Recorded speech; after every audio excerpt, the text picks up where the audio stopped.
woke up, slept on me, trying to eat with vultures. Y'all look frail, let me feed the culture. Can't get full of the lead and coke, huh?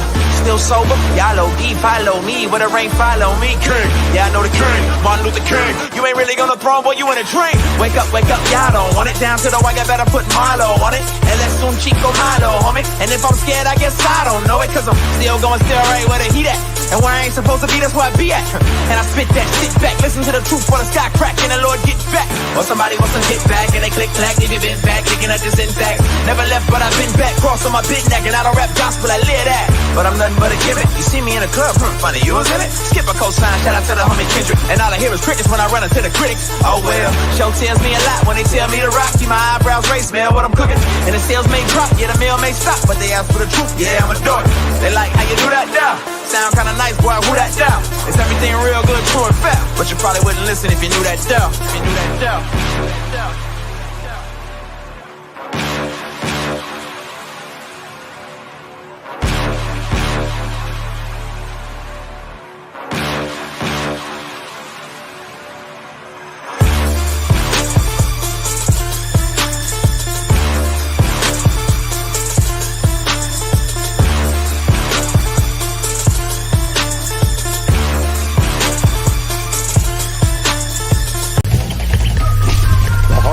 Just a little faster right now, doesn't it?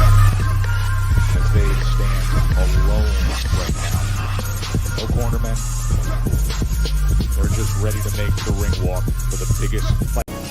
The heart beats just a little faster right now, doesn't it? As they stand alone right now. No cornermen. They're just ready to make the ring walk for the biggest fight that boxing can. Keep your hands up, keep your chin tucked. It's the one and only Ghost with the shadow in the front. What time is it? 7 o'clock. 7 o'clock. Okay. Let's get this shit going, man. Give me a second. Okay. So I got all the shit, got everything over here, got the comments. We ready to go, ready to go, ready to go. All right. The light is okay. It's not blinding in my face. I think we good to go here. Tycho, the audio good, right? Audio good. And let me go to audio good. Damn light, bro. It's damn light. I don't got no thing to adjust it, bro. If I turn it off, it'll be too dark. Good.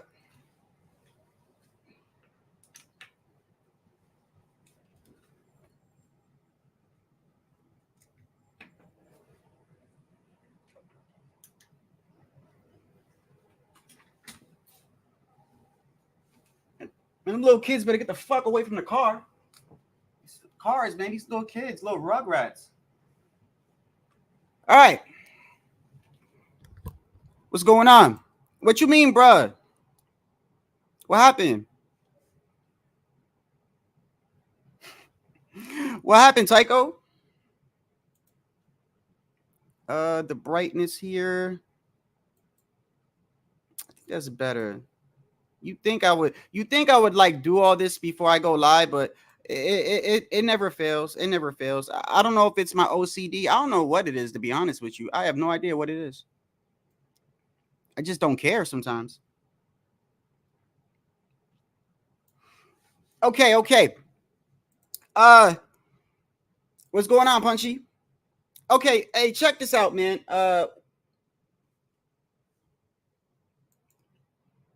Oh, because of my time, right? I'm never on time anymore. I know I'm never on time anymore, bro. I know. I put Hey, it was good, man. Hey, the topic is, man, check this out. Well, I mean, I pick a main topic, and then like when I cover it, you know, we go into whatever. But I found this kind of interesting. We were talking about yesterday the you know, a lot of people still talking about the Hitchens fight, right? And about how Lemos, I mean, you look at the scorecard, right? It was 117, 111, right? And it makes you think, like, what was the point, right? Because unless Lemos, you hear that, we were talking about it yesterday, unless you hear that, but when you hear that, you realize that as long as Hitchens made it to the end of the fight and they get knocked out, he was gonna lose. That's what I told you, right? Man, listen, I don't know what's worse. I really don't know what's worse, pirating or the corruption that we see in boxing, bro. Because the corruption is becoming a problem. It's always been a problem. It's always been a problem. But it's starting to piss me off in a way where it's like you watch a competitive fight. The last thing you want to see, bro, is a white ass scorecard. And not only is it wide, but they give it to what most people would think is the wrong person. That pisses you off, bro. It really does. And so I started looking back, and it is. It is. It's blatant now.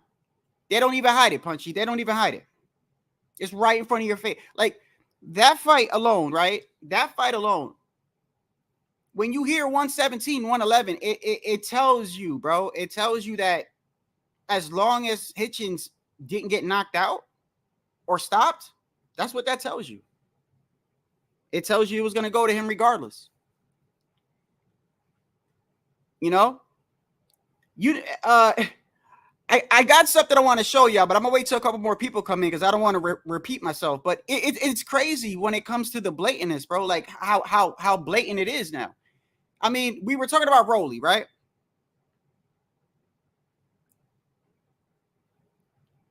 If you take away, I noticed the other day, Rolly's most important wins, all of them were given to him. His most important wins, all of them were given to him. He won the other fights, the ones that, but like, you know, the ones that really like got him to where he was at. The Jackson Marinas was a very important fight. He had to win that Yigit fight on the Tank's undercard. He had to win that. I believe for the WBA intern or the WBA baby at the time or whatever, in order to challenge Tank, right? That was an important fight. That was another controversial fight. The Barrosos, he got the belt off a stoppage when he wasn't even hitting somebody. Every one of his fights that he won that was important, technically you could say was given to him. He didn't even earn it. And that's just Rolly. That's just Rolly.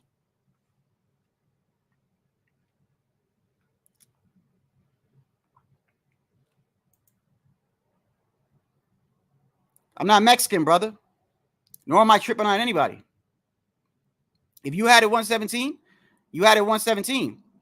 Why you got to take it racial? Since you want to say why you tripping on a black man, let me ask you, why the fuck do you make everything racial? Who the fuck said, who said it was against black people? I just got on Rolly, right? Is Rolly not Latino, bro? Did I just say every one of Rolly's important fights was given to him? If it was racial, would I start off with that? Stop, bro. Stop. It's too fucking early, bro. I just started. Give it some time before you start saying stupid shit. Just started. Usually the stupid shit comes a little bit after. Fucking ridiculous, bro. Tripping on the black man. What kind of shit? Bro, listen, bro. That man know. That man know himself. He ain't win no 117, 111. You could tell it in his face. Ain't got nothing to do with him being black either. Because he had hand, foot, and paws put on his ass. That's why.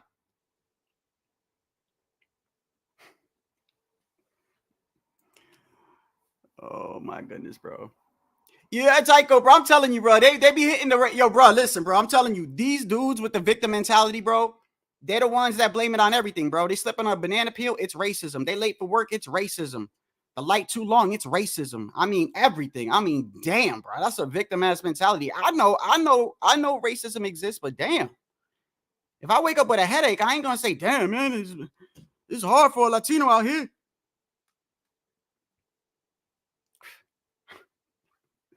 My God, man, this is crazy, man. It's crazy, bro.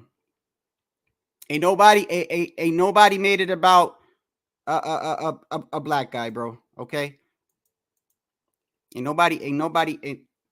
Y'all saying black people. Who said black people stupid?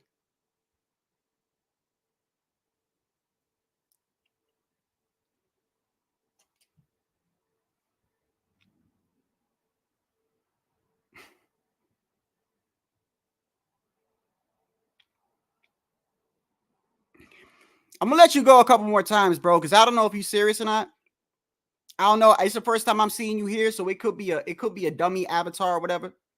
I'm gonna let you slide a couple more times because you should know, like, if you've even watched me before, or anybody knows, I don't play. That's one of the things I don't play is that race shit. So I mean, the fact that if you're gonna keep going on with that, you about to get the ban out this motherfucker, bro. You about to get a VIP permanent. Get the fuck out. I don't care. You unsubscribe. Stop coming here with the dumb shit, bro. Ain't nobody say nothing about him getting an unfair treatment because he black. He shouldn't have got 117, 111 because he got hands, foot, and paws put on his ass. That's why.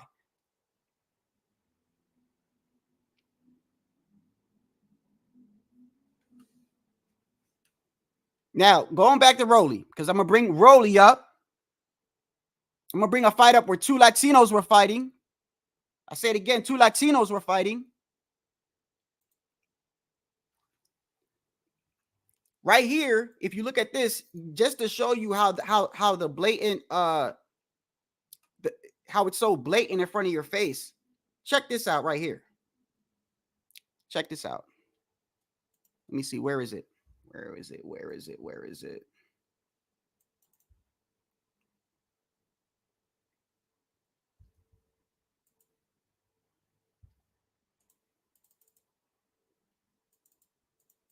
Where is it? Where is it? Give me a second. Give me a second.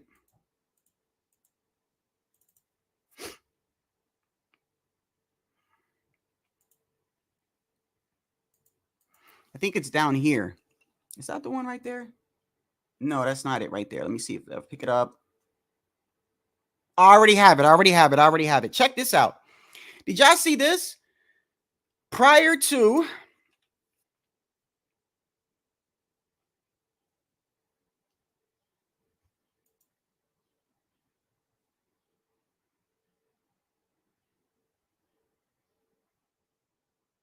all right, brother. Yep. Hey, Tycho, you either do it or I got it, bro. He gone, bro. Get him out of here, bro. I ain't dealing with this shit all night. So you either do it, Tycho, or I'll do it. And it's a permanent one too. I want him out of here permanently.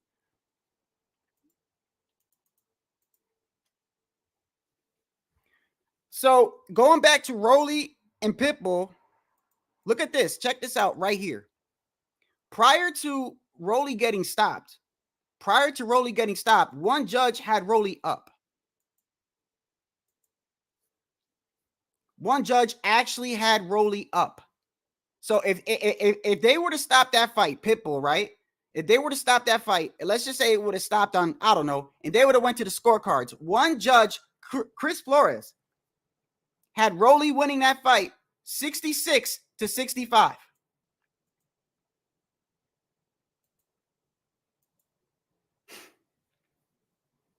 I gave Rolly at best one round, bro. At best one round. Maybe two. Maybe two. I'll tell you which rounds I gave Rolly. I gave him the second round. In the third round, he did some good work too. But even in one of those rounds, I think it was the third round, he got clipped. He got hurt. He got rocked again.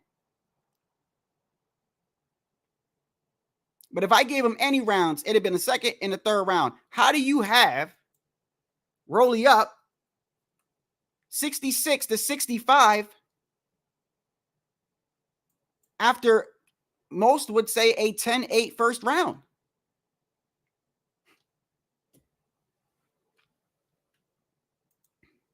Unbelievable, man. That shit, man, that makes me like not even want to watch certain fights because it's like, I mean, it's like what is the point, man? If the UFC was like that, which by the way, some of them are becoming like that. I mean, like, what is the point of watching, bro? If like a person ain't gonna get the right, I'm not talking about like a bad. Listen, there's close fights that go one way or the other, but blatant stupidity like that or blatant corruption in front of your face like that, that's crazy. I actually found this on an article because I couldn't believe it. The dude couldn't believe it. You go back, you look at the scorecards. Chris Flores had Rolly up 66-65.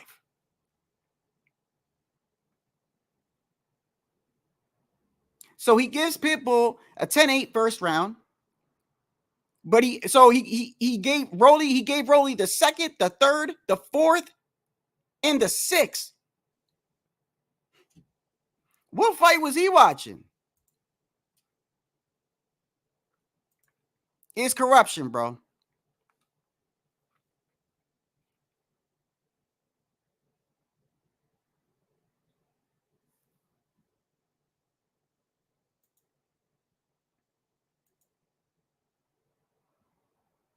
And this is why Tycho, when people bring up certain fights, right?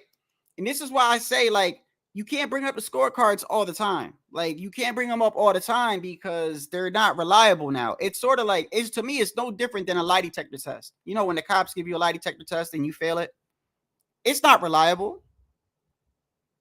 It's not reliable. That's how these scorecards are not even reliable anymore.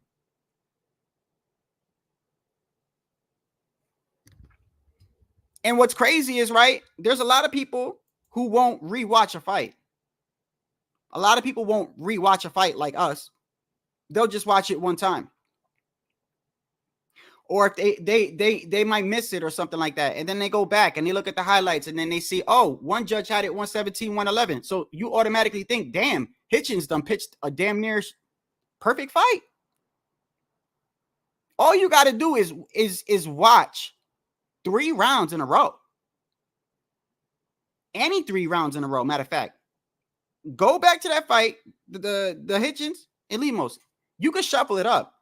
Watch 3 rounds in a row, either 1 through 3 or 3 through 6 or 6 through 9. All you got to do is watch 3 rounds in a row. And you know it can't be 117, 111. There was no momentum in that in that either way. You see what I'm saying? There was no momentum for any fighter to have it that one way. If anything, Lemos was landing the more effective punches. Hitchens was hurt multiple times. Hitchens was holding, grabbing, clinching. Lemos was getting through Hitchens' jab.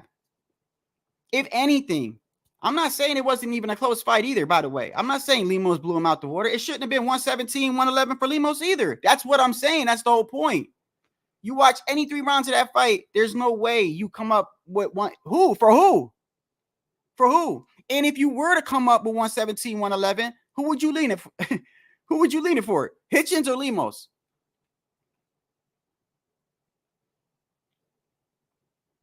You go back to the Rolly fight, right? It's just blatant corruption, bro. It pisses me off. It's sort of the reason why I have an attitude today. Like, it's a sour taste in my mouth, man. Pause, man, for some of y'all gay people out there. It's terrible. It's terrible. How do you isn't Chris Flores a so-called like veteran judge, bro? Isn't he? Isn't he supposed to be like, so that's how you know it's corrupt. You know he knows how to score a fight. He knows how to score a fight, bro. He knows. He knows in his head, there's no way in the world.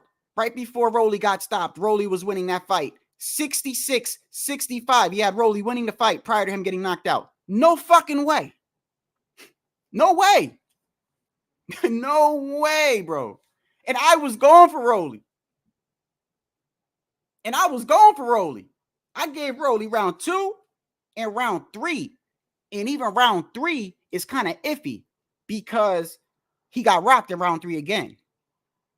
And he was hurt bad. My guy gives him, bro, look at this. My guy gives him, let me get this comment out of here, blocking the screen. My guy gives, okay, so he gives, now we're talking about the middle scorecard here. That's the one that's important here. The middle scorecard. Chris Flores gave Pitbull Cruz the first round 10-8 against Rolly. That is, here, this is the crazy thing.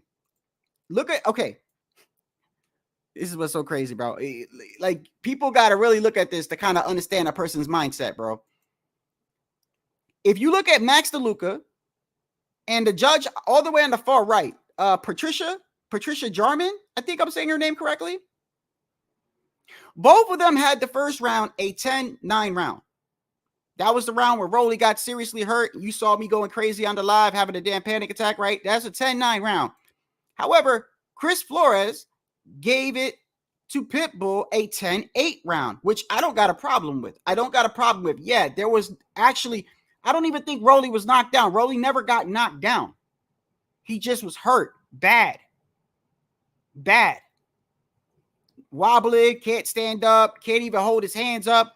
Fight would have almost been stopped if there was enough time left in the first round. Because I remember when I was watching, I'm like, Rolly's about to get stopped. And the bell saved him in the first round. So giving him a 10-8 round is, I could agree with that.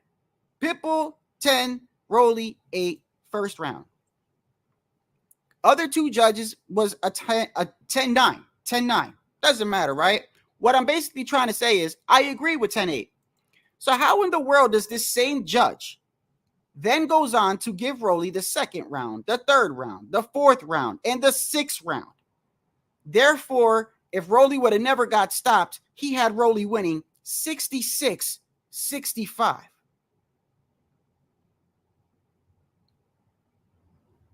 How? Rolly wasn't winning that fight. Rolly wasn't even in the fight to be winning it. It was a pure domination. I say I give Rolly the second and third round because you can actually argue that third round. You can actually argue it. I gave it to Rolly almost on sympathy.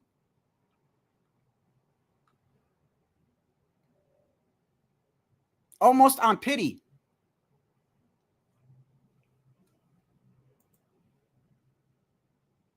Been a judge since 06, right? So goes to show you that he knows how to score a fight, bro.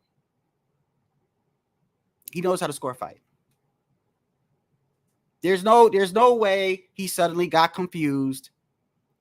He's been scoring fights since 06. No way the Pitbull Cruz and Rolly fight happens, and all of a sudden he gets the first round correct, a 10-8, which, okay, like I said, Rolly didn't go down, but he was hurt very, very bad. He was hurt very bad. So I could see a 10-8 because Rolly technically didn't even do nothing that round, but get hurt. It almost gets stopped. So how does he get the first round correct, and then after that he just becomes like totally negligent, almost like he becomes like totally like ignorant of how to score a fight? It's just corruption, bro. He's not dumb. I can tell you that right now. He's not dumb. The way he scored that first round, and that's what's so crazy about it. You look at the way he scored the first round, and you could tell, okay, he's judging a round correctly. But all of a sudden, after that first round, he now can't judge no rounds at all. He can't get nothing right.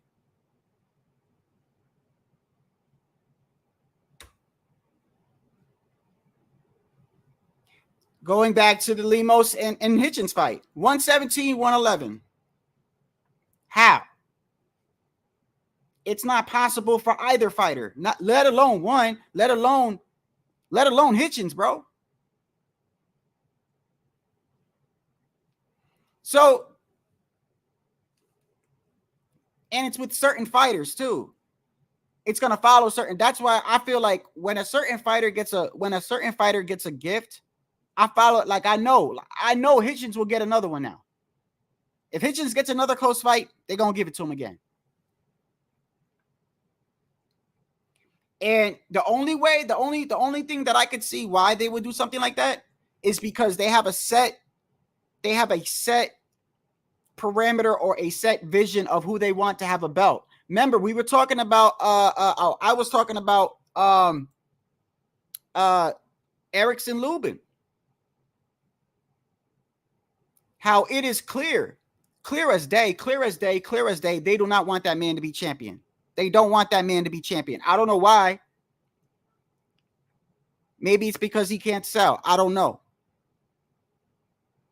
But they did everything in their power, whoever they are, because he kept saying they. I take it PBC or whoever his handlers are, they did everything in their power for him not to get a rematch with Jermell.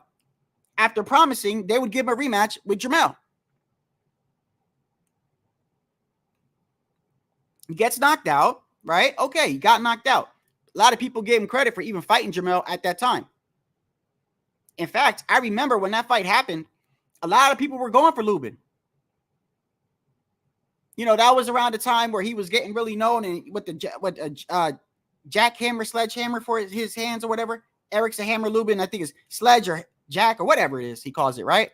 And I remember people were saying, "Hey, bro, I think he's gonna beat Jermell," and then boom, he gets starched in the first round, right?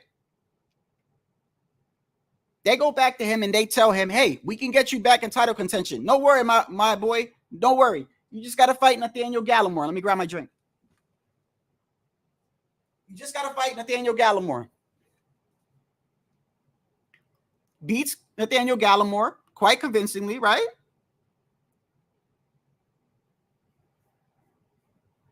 And then they tell him, no, you got to fight Terrell Goucher. Remember, we were going over this. Got to fight Terrell Goucher. Fights Terrell Goucher. Boring fight. Beats him, right? He thought he was going to get a title shot.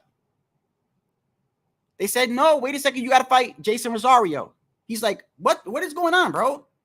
You told me if I lost to Jermell, I got to fight Nathaniel Gallimore in a title eliminator, and that's it. But then you gave me Terrell Goucher. I said, okay. I fought Terrell Goucher. Okay, I beat him. And now I got to fight Jason Rosario? Okay, fine. Fuck it. I'll fight Jason Rosario. Knocks out Jason Rosario.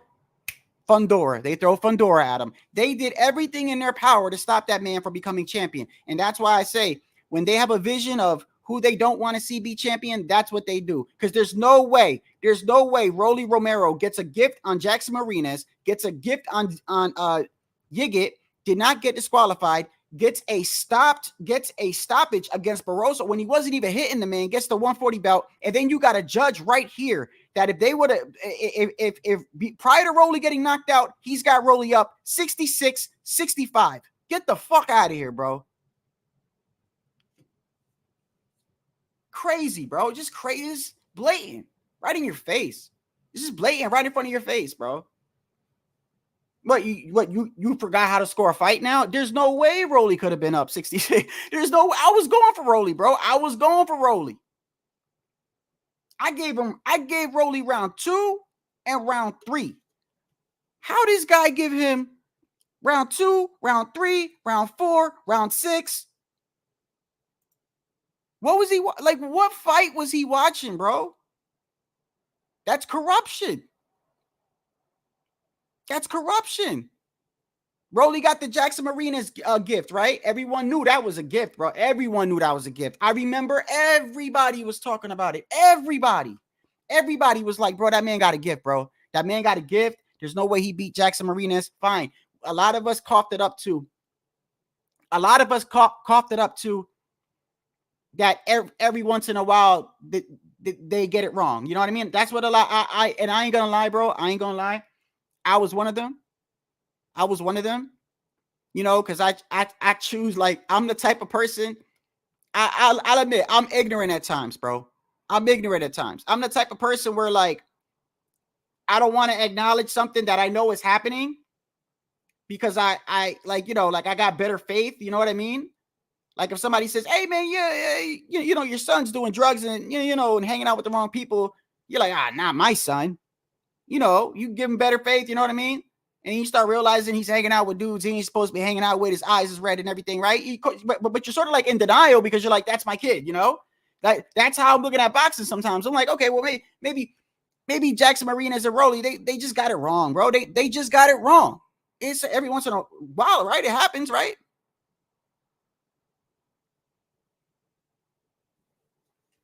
Then I saw the Yigit fight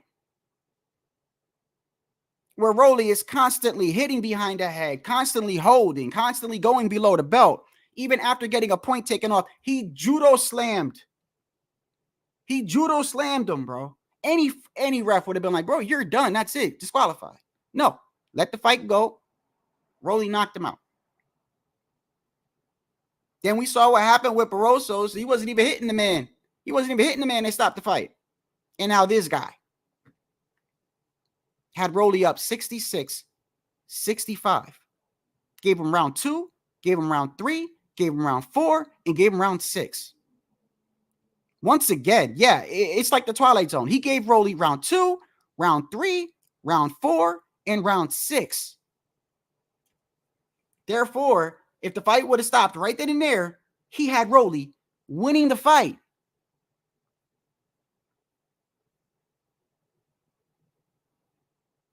Can somebody explain that to me? Can somebody like give me a, am I looking at this wrong? Because I saw that fight. I live streamed. It was the only fight I've ever live streamed since I started and had a channel. It's the only one. I watched every single round. I damn near had a panic attack. I even made fun of myself. I show it all the time.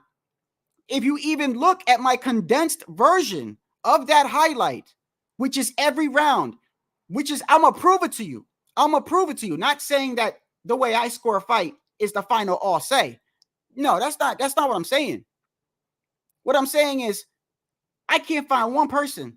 I can't find that one person I talk to or knows boxing that can sit here and tell me that prior to Pitbull stopping Rolly, they had Rolly up.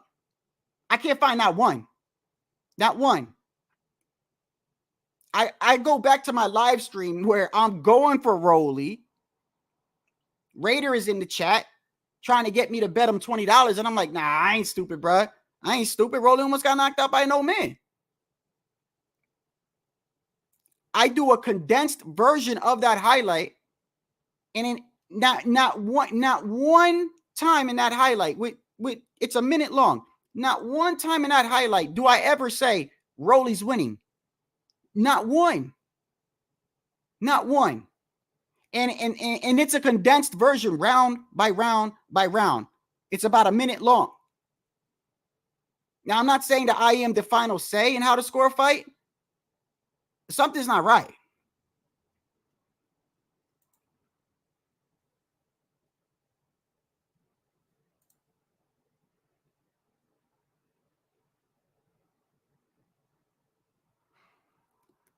But it does matter, Larry.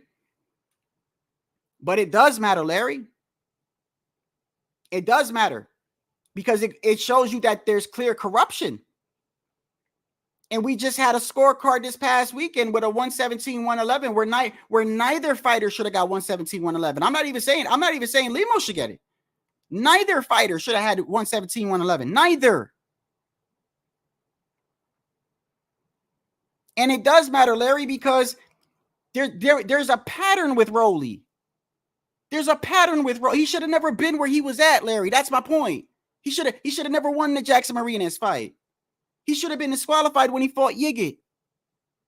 He was getting his ass beat up by an old man, bro. They stopped the fight when he was hitting. He wasn't even hitting the old man, bro. He wasn't even hitting him, bro, and they gave him a belt. And now you got a judge right here who literally had the dude up 66-65 prior to him getting stopped. Yeah, it is a problem, Larry.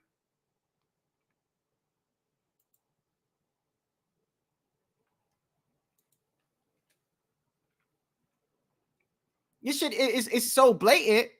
It makes you like, and if we don't say nothing, bro, it's like you don't give a fuck.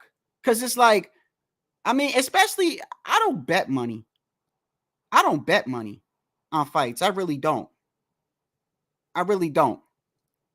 Because I know that, you know, you might win some, you might lose some, but in boxing, anybody can win, bro. Anybody can land a punch, anybody. And if you work hard for your money, it's fine. If that's what you want to do, I'm not a gambler really. Every once in a while I buy some scratch offs. You know what I mean? I buy some scratch offs. That's about it. I'm not like going to the casino. I'm not sitting here betting fights. Like, money is not something I'm just like throwing away unless I like you. You know what I mean? I fuck with you or I care for you or some lotto tickets or I'm going out to eat, which is not a lot. You know what I mean? Like, if you want to gamble, you could gamble, but that's why I don't gamble. Because even if you get it right in some situations, you're getting it wrong because it's predetermined by somebody who don't fix the shit.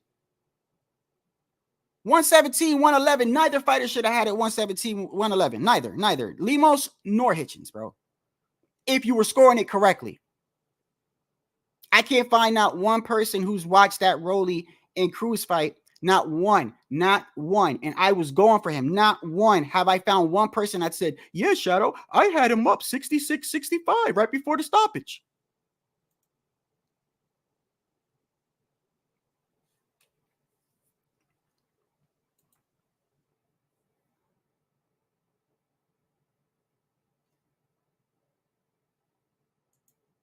Larry, I never said Rolly was the problem. When did you get here, Larry? When did you get here, Larry? Because my thumbnail literally says corrupt judges and refs are killing the sport. Never once did I say Rolly is the problem in boxing, bro. Literally, my thumbnail says corrupt judges and refs are killing the sport, meaning corruption.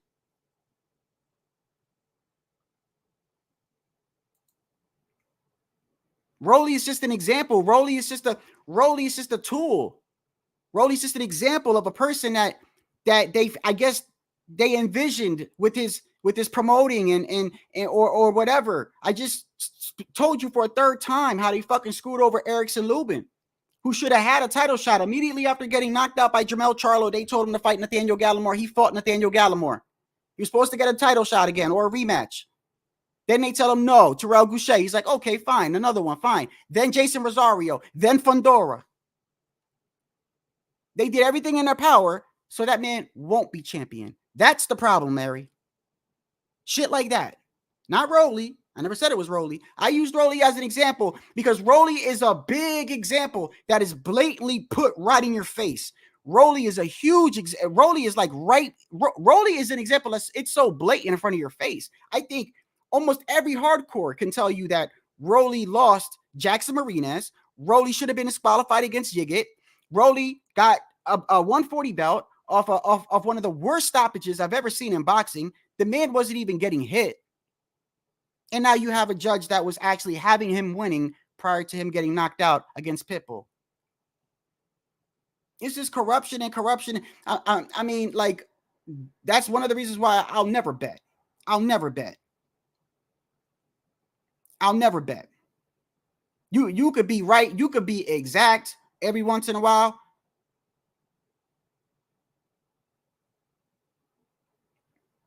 Once again, 117, 111 with the Lemos and Hitchens fight tells you, in my opinion, tells me that all Hitchens had to do was survive that fight. That's what that tells me. All he had to do was survive. Just don't get knocked out. Don't get the fight stopped. Just make it, bro. Just make it. That's what that tells me. When I see Rolly hitting constantly behind the belt, hitting on behind the head, have a point taken away, 2 points taken away, and then on top of that, he judo slams somebody and they still don't disqualify. That tells me all Rolly got to do is survive the fight or knock the dude out or whatever, and that's it. He got it. That's like, what is the point of me even watching the fucking fight? Is this like the real life WWE? It's becoming like we know corruption is always there, but I'm saying it's just getting so blatant. So blatant. I wonder if they just do it, like they just do it in front of your face to be like, look at what we did. Look at what we did. And then you got people who start off the chat, of course, you know, and this is what another thing, it fuels everything. It fuels everything else, you know. It fuels everything else. Because then people use that to go, oh, they being racist against the brother and all this other bullshit that come along with it, right? I mean, which bullshit you want, bro? You want the racism or you want the corruption, bro? Which one do you want? Do you want a little bit of both, huh?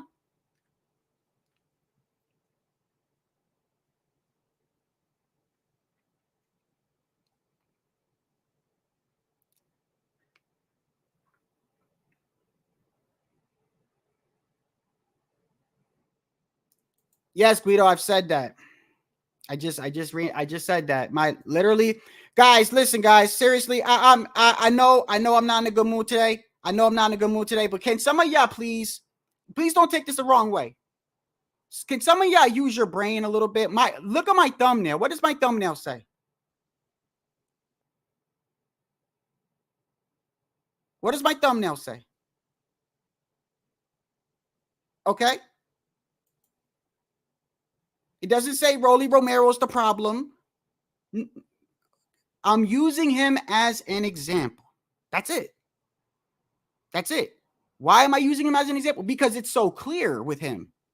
It's multiple times. It's not just one time. It's multiple times. That's why I'm using him as an example. That's all. That's all I'm doing. It's obvious what's the problem.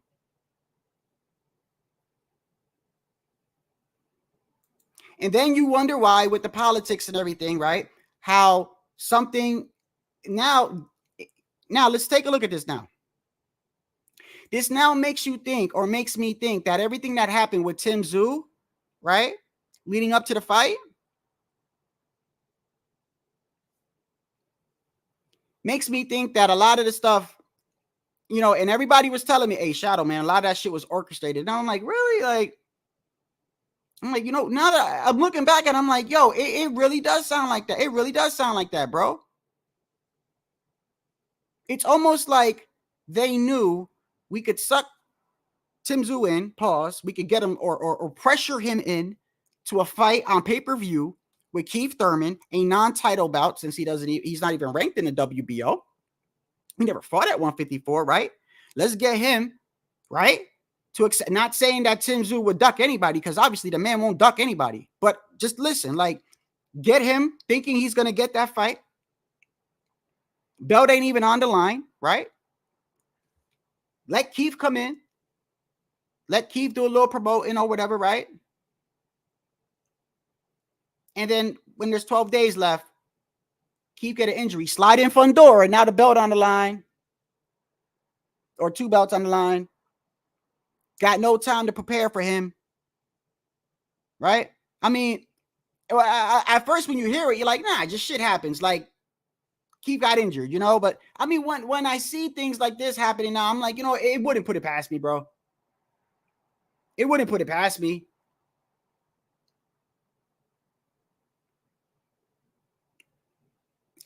This week alone,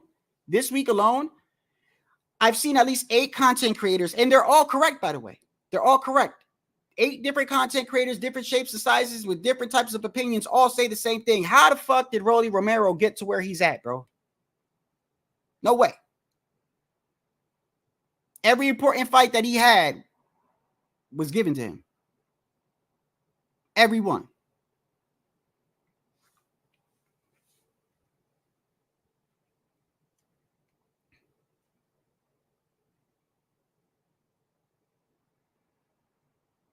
Yeah, you know, I noticed that too.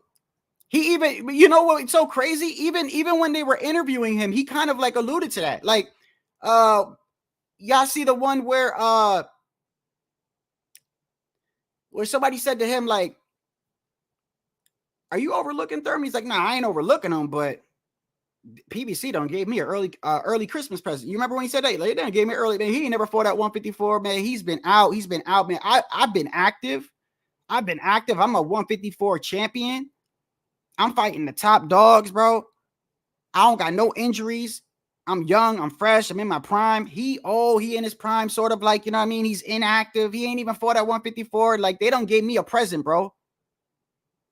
Yeah, I remember that interview. Like, he, in so many words, he's saying that. And then with 12 days left, boom, Fundora gets slid in.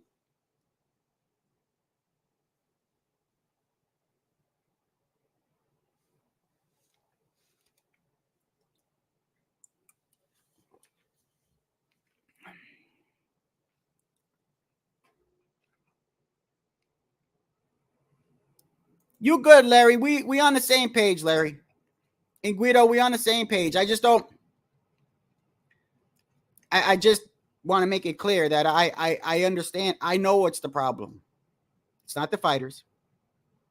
It's not the fighters. But fighter, they use specific fighters to get their job done, or to get whatever they're accomplishing. They use certain fighters to get it done with. So now, you think everything that happened with Tim Tszyu was an accident? I don't know. It just looks suspicious to me, bro. It looks very suspicious to me, man. It looks weird, man. Then all of a sudden, now they got Spence in there, right? Which he was gonna go in there anyway. But it's almost like everything is predetermined. It's like they knew, like, throw Keith in there, you know, non-title. Even if Tim would have lost, he would have still had his belt. I'm pretty sure that's what that means.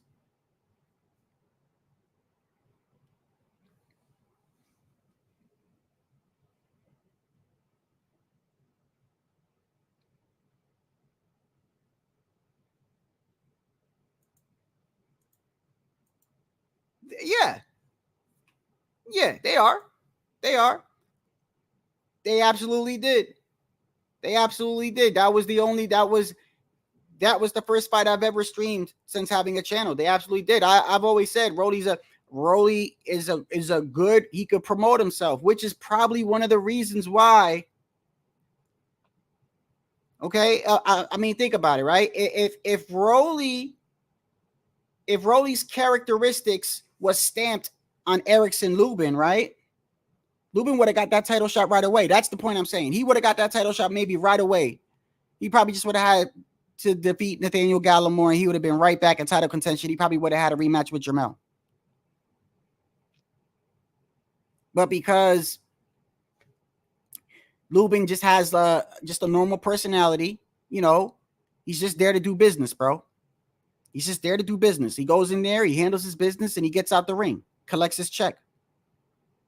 None of the whole extra stuff going on.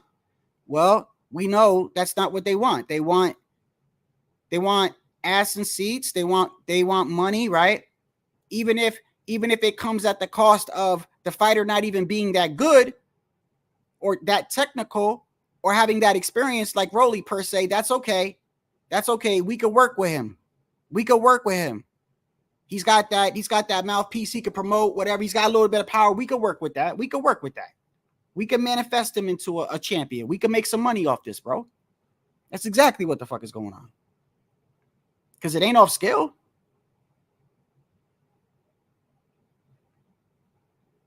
And I like Rolly, bro. I feel like Rolly got a bad rap.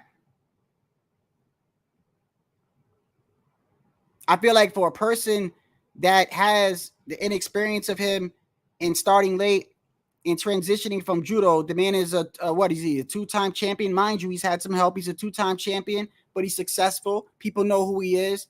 He had a fight with Tank. He did most of the promoting in the fight with Tank. I give Rolly a lot of credit. I feel like people give him a lot of shit. Not only that, but let's not forget that he did not give up against Tank, against Pitbull. He did not give up. He didn't. He didn't get dropped. He didn't say I quit.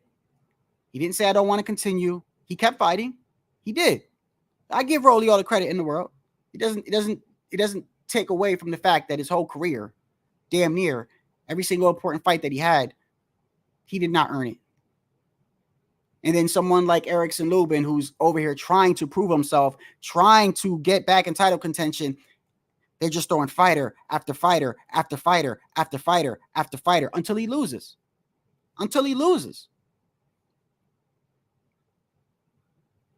They know Fundora, and this is where I will say race comes into it. They know Fundora or Mexicans have a fan base. This is just the truth. This is not a lie. This is just the truth. Unless you're from a country like Australia or Japan, or, you know, you have another country, like every other country supports their fighter but Americans. I don't know if you know this, so you should know that by now, right? Even Puerto Rico. We're loyal. Look at Berlanga. I get on Berlanga all the time. I tell you, he's not that guy. I firmly believe he's not that guy. It's not even close. He's got a fan base, right? They support him. They're very loyal. Mexicans, very loyal. People from Australia, very loyal. UK, loyal. America, nope. Nope. We're the ones 90%, and I'm not saying yeah, but we're the ones that sit there and go, yeah, I fuck with him. I fuck with him. I fuck with him. And then the fight of the night comes, you go on your Amazon Fire Stick. We're the ones that do that. We're the ones, we're the ones that 90% do that, bro. We don't support our fighters. So now we're not supporting our fighters, and then you got corruption on top of it. I don't know. And yes, it's been happening the whole time, but yo, that doesn't mean just because it happens all the time doesn't mean like you just like. And for the longest time, I just act like it doesn't exist. I'm like, whatever. It's just part of the game. After a while, you're like, damn, bro. Like, what was the point of me even watching that fight, bro? What was the point? All the man had to do is survive, and he got the fight.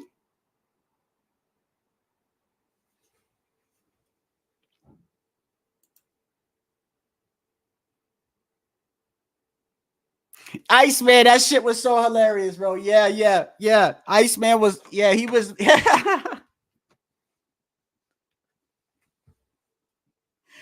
Oh my God, Iceman had me cracking the fuck up, bro. He had me cracking up, man. I remember when that shit happened, bro. Oh my goodness, bro. Oh my goodness, man. He said Rolly got hit so hard, he turned around and said to the ref, was like, are you okay? He's like, don't play with matches. Don't play with matches. Have Rolly saying Happy Easter.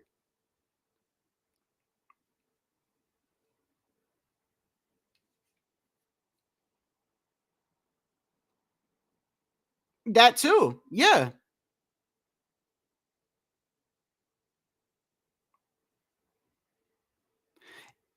You know, I don't understand why our culture is like that over here. I don't understand. I'm gonna listen. I am being brutally honest with you. I'm a veteran, served this country like any other veteran did. And truthfully, I can tell you that we live in a country where it's just nothing but victim mentality.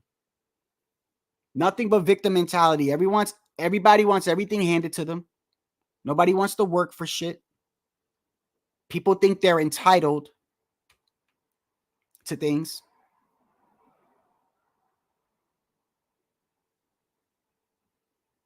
People take offense to something that happened to generations and generations and generations ago, and it's not happening to them.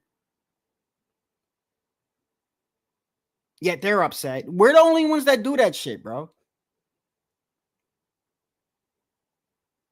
I think it's just a sense of entitlement. Lazy. Denial.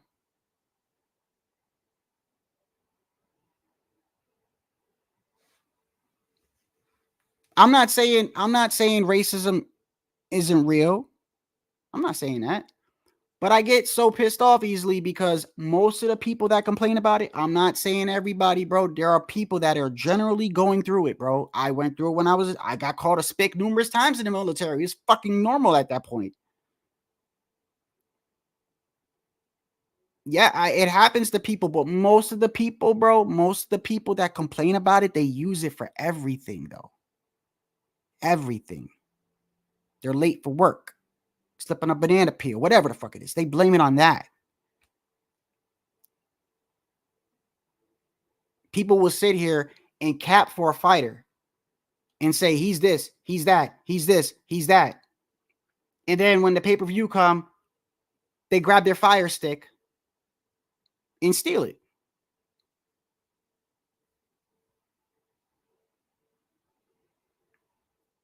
I've used my fire stick on things before. I used my fire stick. I have an app that I used the other day. I shouldn't even have said that. I did. I've done it before. I am not perfect, bro. I'm not perfect. But I don't make a habit of just doing this shit, bro. And I know what I'm guilty of and what I'm not guilty of. You know what I mean? Like, I know what I'm guilty and what I'm not guilty of. We live in a country where people want shit handed to them, bro. People that are in fucking denial. It pisses me off, bro.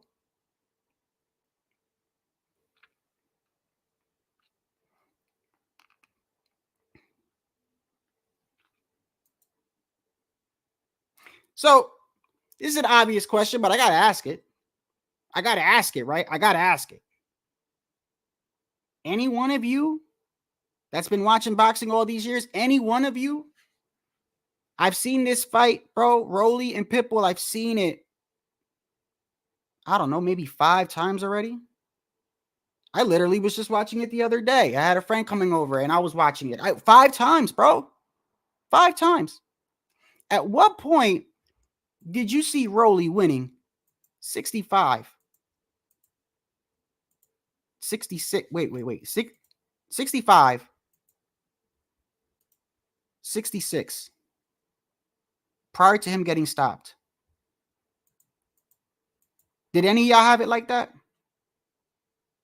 Did any of y'all give Rolly round 2, round 3, round 4, and round 6? When the man was getting years beat out of him? Bro, Pitbull beat that man so bad. I just saw an IG live with Rolly yesterday. Rolly is still going like this with his jaw. It's been, how long has it been? He's still like this. He's still like, they're making fun of him in the comments. I mean, I'm not doing all that because he's the one that stepped in the ring. Rolly didn't quit. I ain't making fun of him for that. But I'm just saying how bad it was, how one-sided it was. He's over there still rocking his jaw, feeling it. He's still hurt.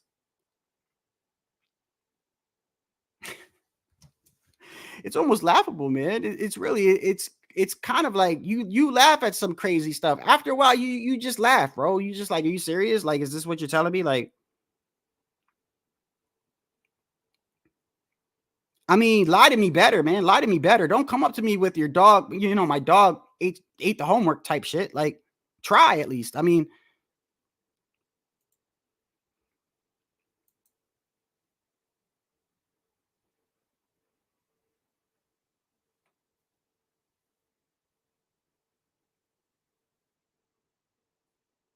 what irks me is these promotional companies trying to shove fighters like Haney and Hitchens.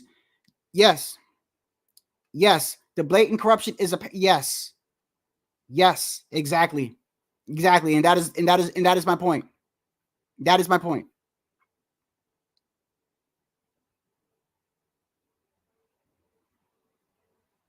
And that's why when I look back at what happened with Tim Tszyu and Fundora, I ask myself now I really ask myself, bro, what? I don't know if I trust the events that happen if it really happened the way that they said that it happened. I don't know if I really believe that now. I really don't. I really don't know if I believe that now. It worked out too perfect for Fundora, bro. It worked out too perfect. Look, think about it. Amazon gets a new contract, right? They get a new contract. Think about this. They get a new contract. It's restructured. They have to put up the money for everything, right? Remember Steven Espinoza talking about we got to put up the money for everything, right? Even promotion, even commercials and stuff like that, right? We got to do all of it, right? All of a sudden, right? PBC, the main promotional company, which is known for we won't do business with anybody else. We are here to make our own fighters rich. We got enough fighters in-house. That's how we do business. All of a sudden, they open up their first pay-per-view with Tim Tszyu, who's not PBC. Right? Now, for the first time, now they're okay with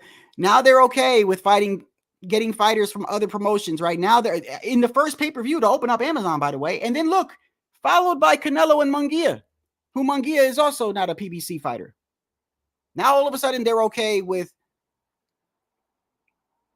having other fighters, right? So now they're saving money that way, right? Everybody was like Keith Thurman versus Tim. He's never fought at 154. They even had me. They fooled me. Yes. Even I was on here. Like, yeah, you know, that's a good fight, yo. I think Thurman, yeah, you know, Thurman. Don't sleep on Thurman. Only got one loss. Only lost to Manny Pacquiao. Yeah, he never fought at 154, but Thurman, a dangerous fighter. He's a smart fighter. He's a smart counterpuncher. That was me. Even had me accepting it. Because like I said, I am at times easy to be, especially if I care about a person, or I care about a sport, or if I care about anything. Sometimes it's easy to take advantage of me because I'm not looking at you. I'm not looking at you as being nefarious or being deceiving to me. I'm looking at you like, okay, hey, I fuck with you. Hey, I like you. Hey, here. I'm over here like, oh, I'm accepting the Keith Thurman fight. I'm like, yeah, this is great, And then you just look at everything that fell into place. Like, okay, well, the belt's not on the line because he's never fought. He's never fought at 154. So Tim does an interview. He's like, man, this is like an early present to me, man. Remember, I told you there was one. He was like, man, it's like an early present to me, man. They're like, you're not concerned with Keith Thurman? He's like, well, I'm not taking him lightly, but I mean, come on, man. He never fought at 154.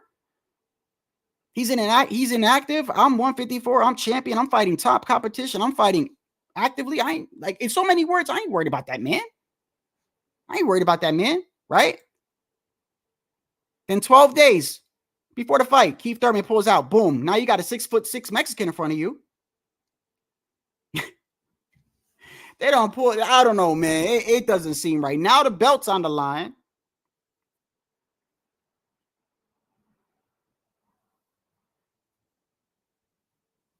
And Errol Spence is there to hop in the ring, setting up a Fundora and Spence, a so-called Texas versus Texas showdown.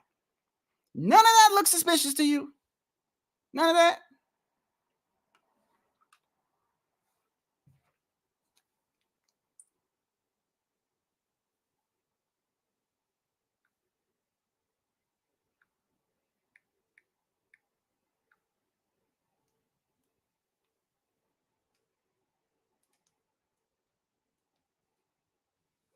None of that looks suspicious to you?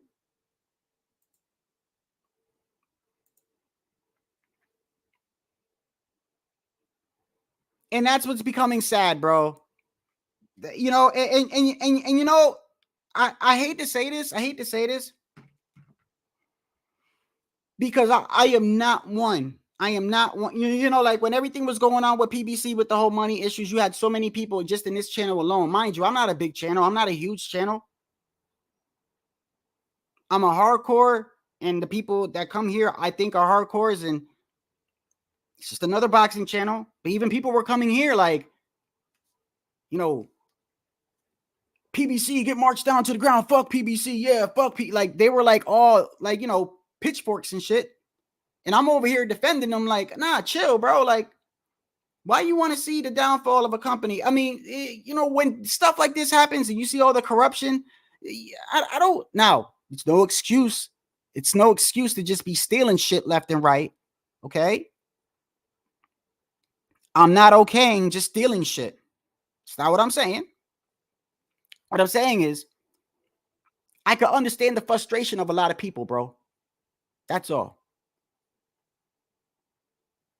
At some point, when you're getting taken advantage of, bro, you got to be like, hold the fuck up, man. Hold up. What are you doing? At some point, that's all I'm saying.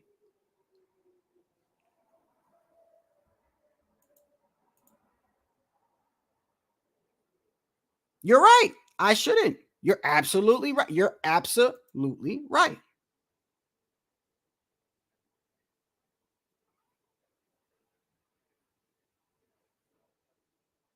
You're right, Tycho. That look, we've already came to the conclusion, bro. You take that headbutt away, Zoo would have most likely won that fight. I still, even with everything, to Tycho, even with everything, it's just suspicious, bro. I'm not saying that's what happened, but what I'm saying is when I do look back at everything and I do look back at these scorecards and I look at the Rolly Romero situation and I'm really thinking about it. I'm like, yo, Rolly really, bro, Rolly, every important fight Rolly has ever had, he did not really win it by himself. He literally had it handed to him, bro. And you're telling me that if they would have stopped that Pitbull fight right there for some odd reason and went to the scorecards, you're telling me somebody had him up 66-65?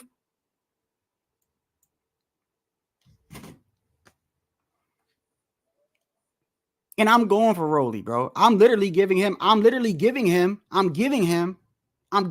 the third round out of pity.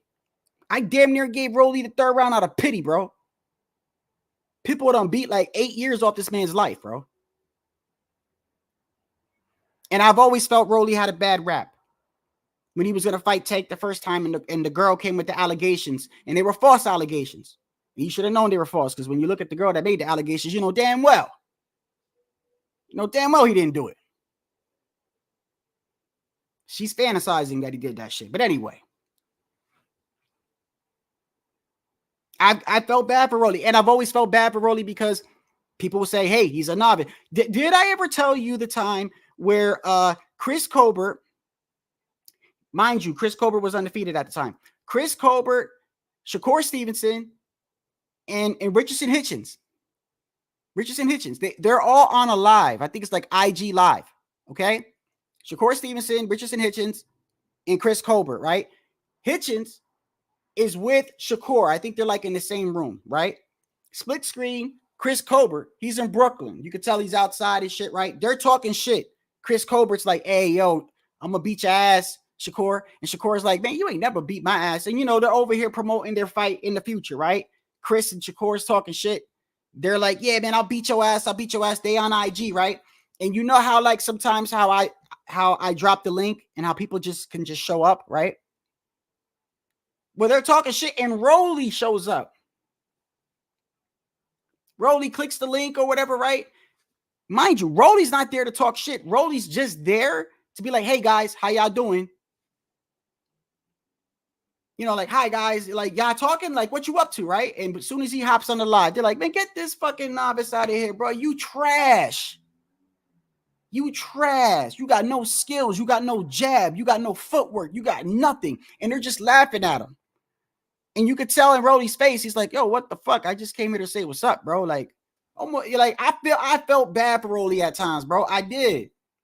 But that's no denying that he had a little help, man. Like he had a little help in his career now. Come on, let's not act like he didn't, bro. I don't find it a coincidence that in every single important fight that he had, he literally either got a gift or should have been disqualified. I don't believe in coincidences, let alone 3 in a row or 3.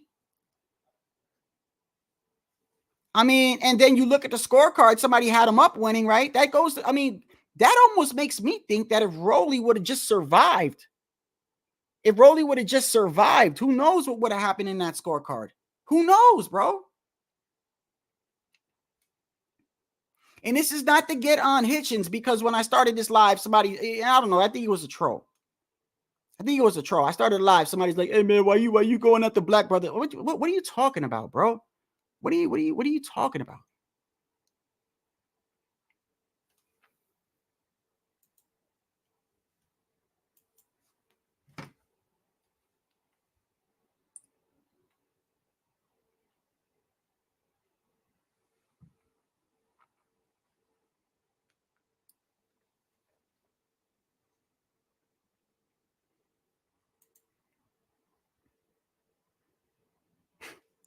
You think Rolly did the allegations? Is that what you're saying? Bro, did you look at the girl?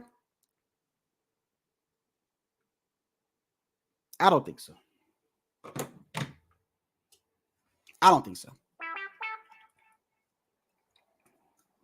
Did you get a good look at her?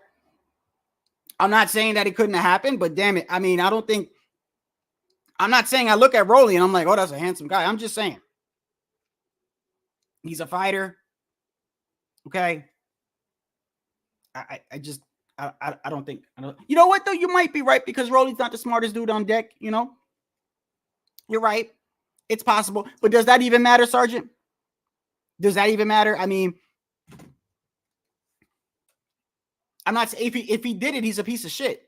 That's not what I'm saying. If he did that to a female, he a piece of shit. That doesn't matter in the grand scheme of things about his career. None of that matters.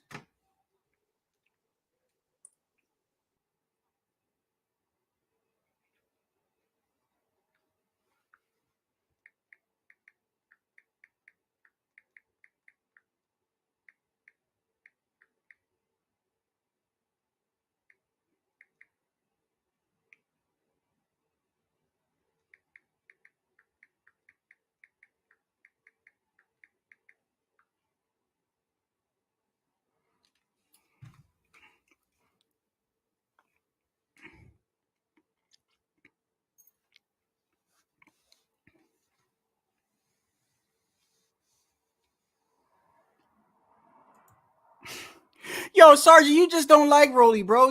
I get it. You don't like Rolly. But listen, this isn't really about whether you like Rolly or not, though. You know what I mean?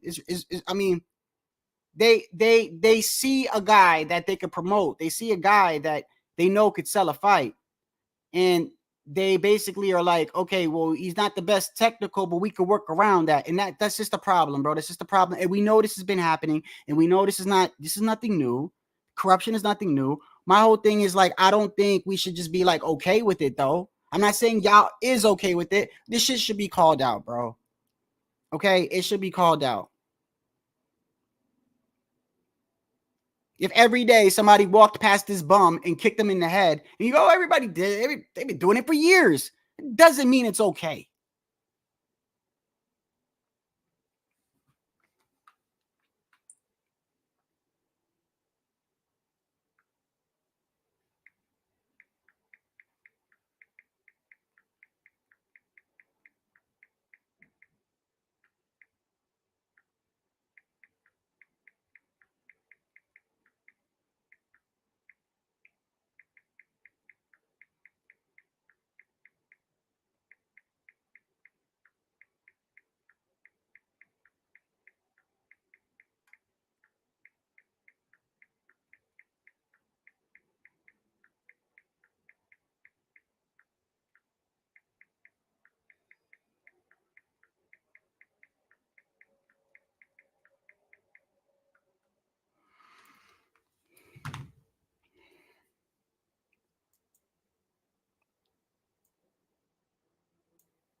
Yeah, but Rolly, I think Rolly got a learning disability, my guy.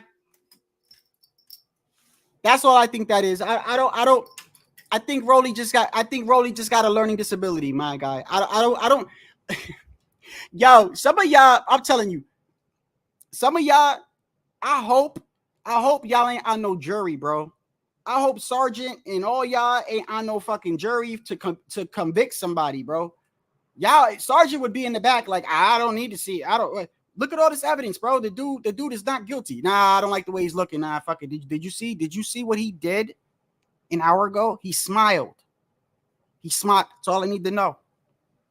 Yeah, but we got a video of another guy doing. I don't care. He did it. He just looks like the type of guy that would do it, you know? I hope y'all don't do it.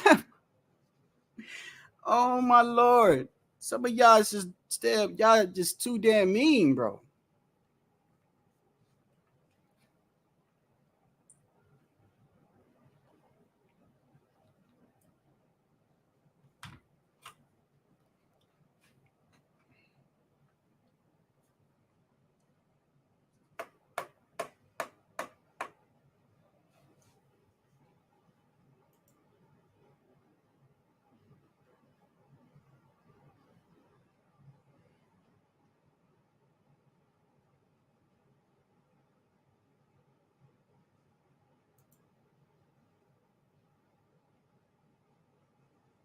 Mm-hmm.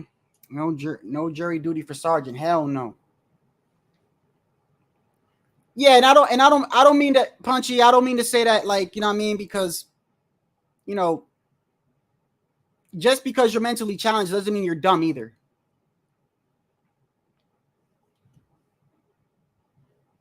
He could also be I also think Rolly is socially or whatever you say it, like he's non-social really. You could like when he does like, okay, I think he's good in promotion, Rolly, because I honestly low-key think he's crazy.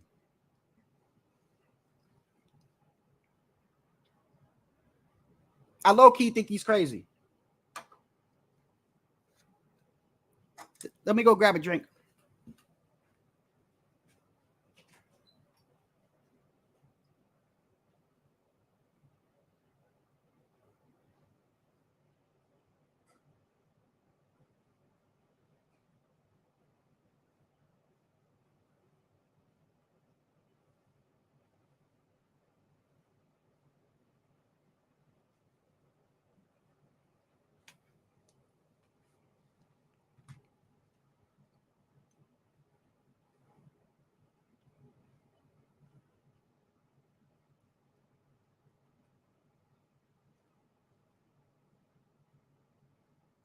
Yeah, bro. Nah, I don't. Yeah, the eclipse. It was why? How was it for you, bro? Did it look crazy to you? It just got a little dark here. That's it. I was one of the ones that thought, I saw like the earthquake in Jersey was 4.8. The eclipse was on 4.8. I'm thinking all the signs are connected. Maybe something crazy happened. Ain't nothing crazy happened yet.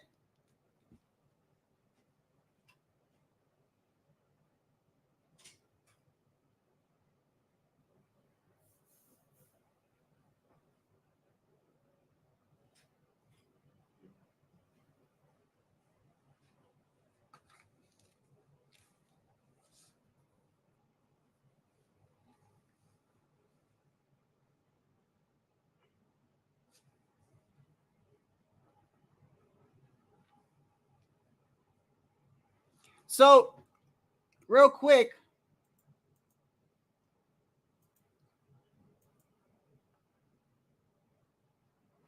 did any of you guys see the open workout for Haney and Garcia? Because I didn't see it.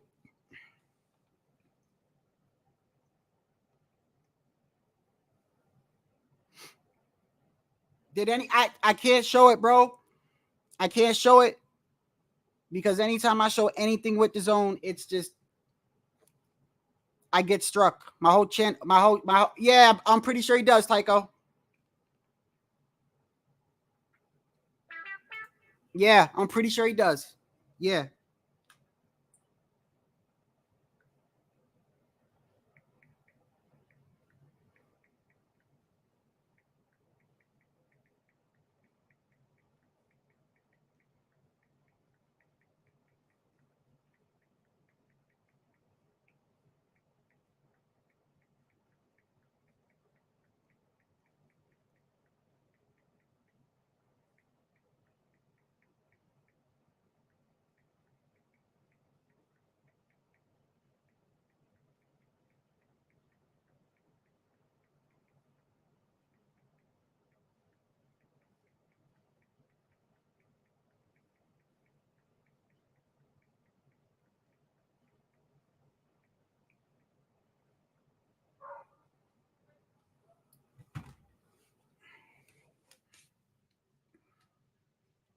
Yeah.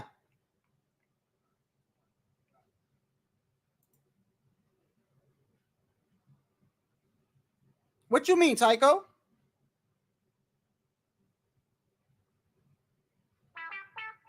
What you mean?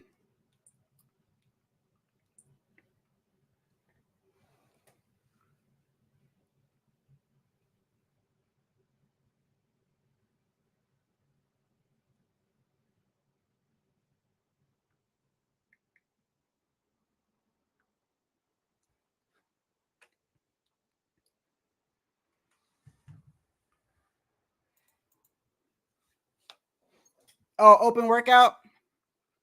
Yeah. Yeah, I told you the other day we were going over Haney and how he was looking. And Haney's looking on point, man. He's looking on point. And you could tell that he's working on like trying to like catch him and then get out of the way of the left hook, and he's pivoting. But you gotta do that the whole fight, and you gotta be perfect the whole fight.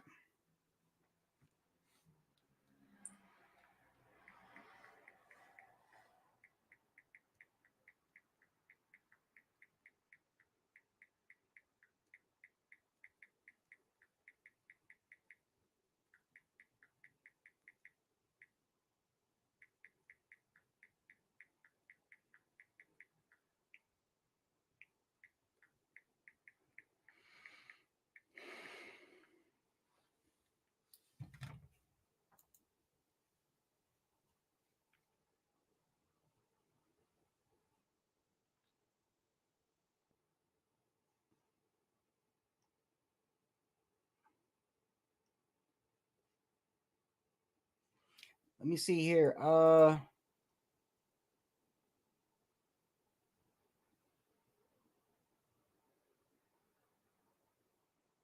What is going on with Bud Crawford, man? For real. What is going on with Bud Crawford? Yo, like, is he gonna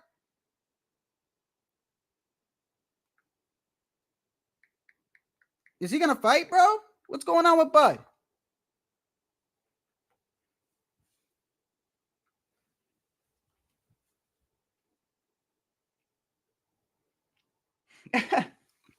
Bomac, look, listen to this. This is kind of hilarious, bro. Trainer Brian Bomac McIntyre says Terrence Crawford will target a fight against Canelo Alvarez as soon as he finishes up with his golf schedule.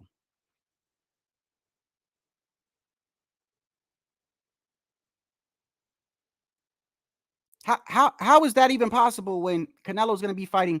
Are you saying Bud plays golf?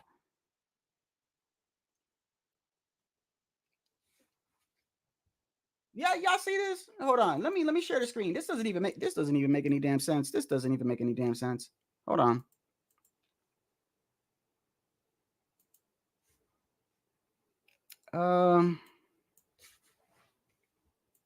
Right here.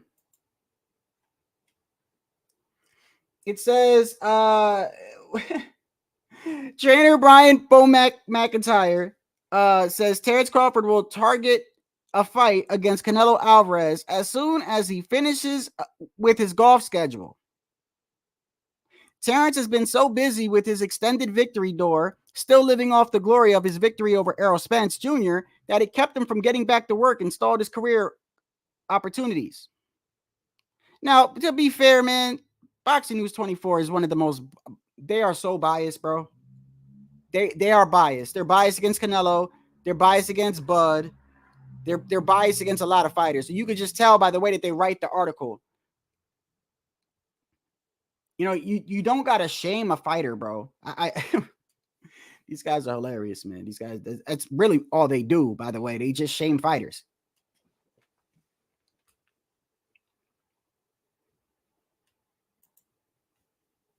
Hey, y'all ever see the old Sergeant? You ever see the old fights of when Bomac McIntyre used to fight? He get knocked out. Y'all ever see that?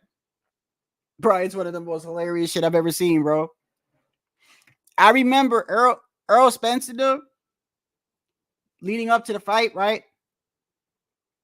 One of the things I think Earl said was like, I got you in every department, even the trainer department. Like, I got Derek James, and look who you got. And then they showed a fight with Bomac McIntyre. Look, hey, I don't mean, hey, fuck it, man. Fuck it. This shit is kind of hilarious, though. Hold on.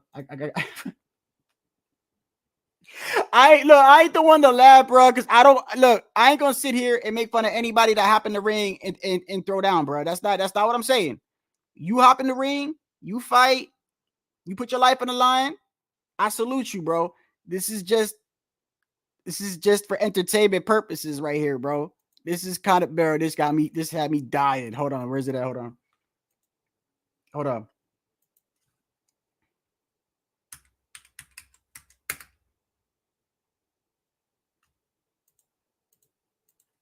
Where is it at?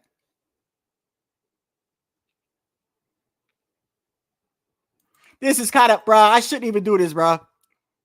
I shouldn't even do this, but I am. This is kind of wrong. Yo, I remember where Errol Spence, was it Earl? Who was it, bro? It was somebody in their camp. And I don't know if this was before the promotion of the Earl and Bud fight, but I remember clearly them saying, hey, look, Errol got everything, bro. Errol got this, Errol got that, Errol got the better trainer, right? And when they brought up the better trainer, they said, look at your trainer. You over here listening to this guy. And it shows Bomac. He look, he looked like he doing all right there.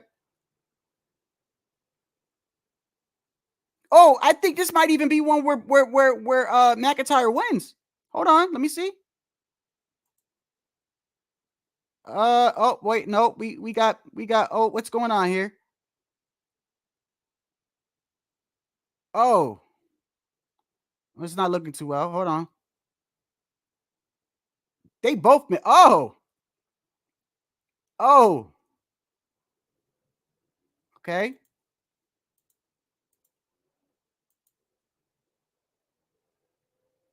They threw the towel in.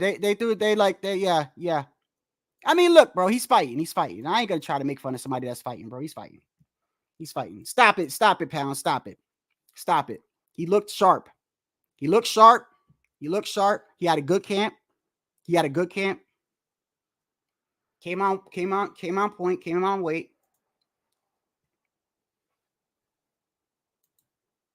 Y'all remember Butterbean?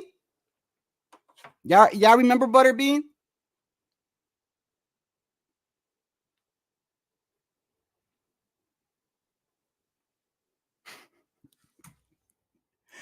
Oh man, he said,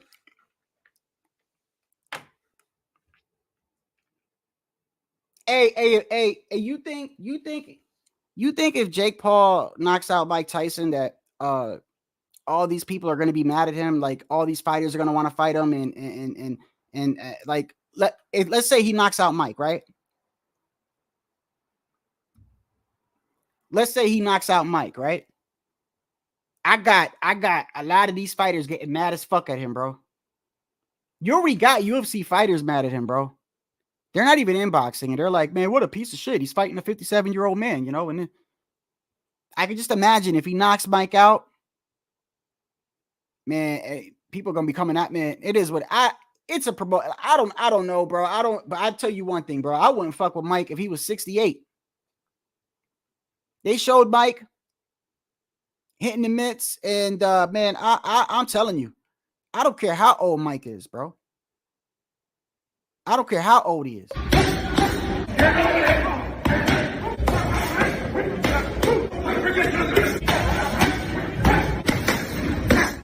That man will still put you in the hospital, bro.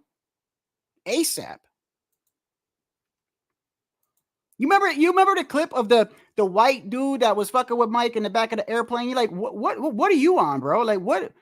Like, are you? I think he's just trying to get, like, I don't know if he's trying to get money or whatever, but are you dumb, bro? All they showed, you saw two parts of the clip. You saw the one clip where the dude's bothering Mike, and Mike's like, leave me alone. And then the clip cuts, and when they come back, you just see Mike pounding the fuck out of him, and the dude's just all bloody, man. I was laughing my ass off, bro. That's what you get, bro. You dumbass, bro. Come on, man. And I remember years ago, y'all remember years ago when these two Latino dudes, do y'all remember this on the news? These two Latino dudes tried to rob Mike. I think it was. And Mike's on camera knocking them both. I think he beat up 2 or 3 guys at the same time. Do y'all remember that? You got to ask yourself, who thought it was the great, who out of those 3? Which one of those geniuses was sitting there like, hey, yo, I got an idea, bro. When Mike comes out of the store, right? I got an idea. When Mike comes out of the store, we try to take his money. And his dumbass friend is like, that's a good idea. Why don't we do that? Fast forward about 30 seconds later, all 3 of them are on the ground. All 3.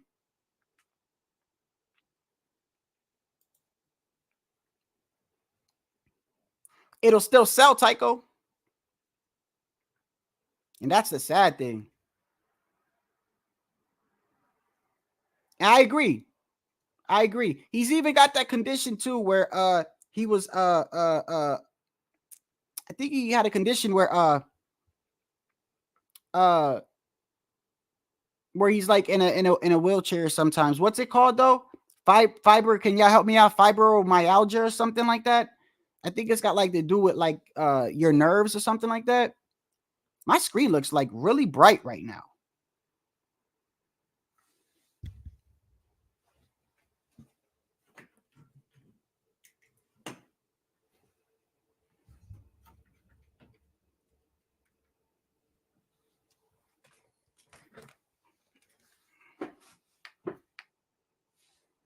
Yeah, there you go. Fibromyalgia and sciatica.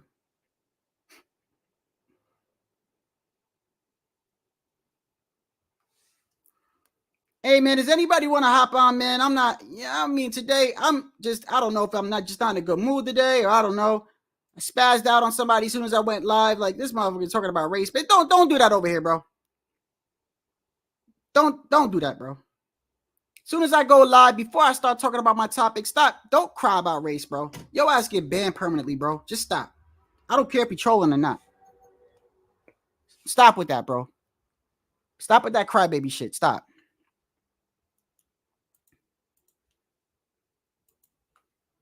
You know, nobody even mentioned race, bro. I guess that gets me like, just makes me just think, bro. You're not even here to talk boxing. You're just here to talk shit. Was it a fake account, Tycho? Well, Tycho, you and somebody else are the top moderator. You have the ability to check shit out. I think it's you and my other friend. She's a top moderator. I think y'all the only. Oh, and I think maybe OG might be, but I'm not sure. I gotta double check.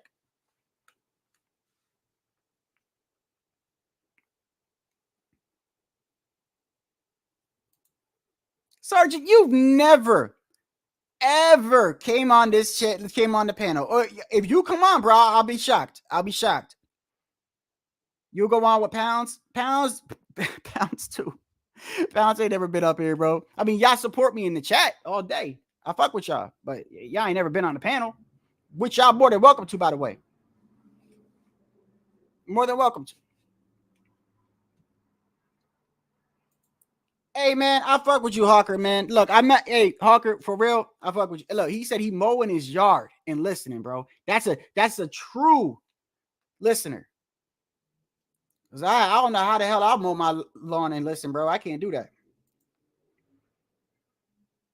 Okay, well, that account that came here yesterday, by the way, he's gone. He's gone. Yeah. That wasn't a good idea. Yeah. Don't. Yo, listen, I don't care whose channel it is. Y'all can say whatever you want to me. I guarantee you, you go to anybody else's channel, bro, while they're live, and you go in the chat, hey, yo, this dude's live right now. Everybody head over there. See what the fuck happened to you in their channel. Go ahead. See what happens. If they let you stay,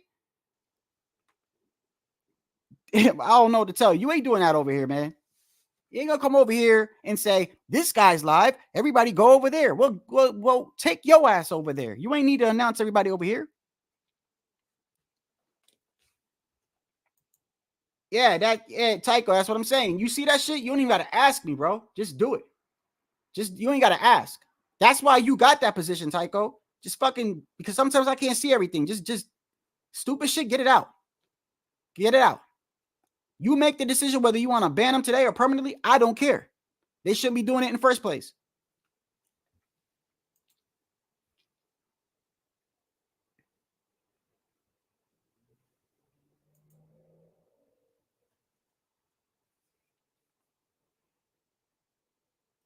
HLD, where are you at, brother? I miss HLD, man, because every time he comes on, no matter what HLD says, afterwards, this is what's going on in my head. Please, I don't have any time for any gossip now.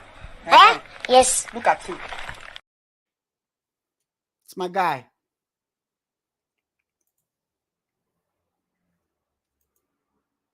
No, you don't, OG. I never said you did.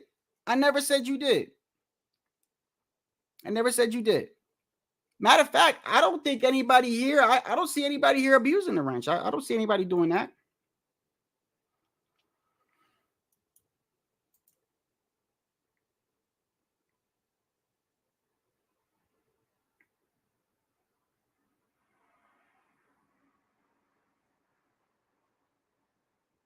Yep, Ryan and Haney. Yeah. I was gonna show the zone, bro, but every time I show the zone, every time I show the zone, bro. What's going on, brother? Every time I show the zone, I get flagged, bro. Every time. It don't matter if I put fair use across the screen.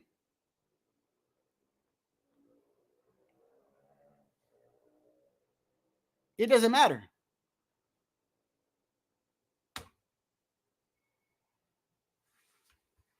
They're gonna tickets to yeah, okay. You want me to check that? No problem. Hold on. Thanks for reminding me. Hold on. You're right.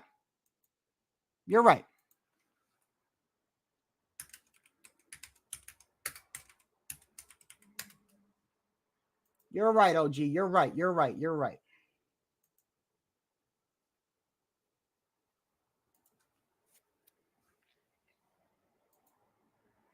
Here we go. Let's see what's changed this week.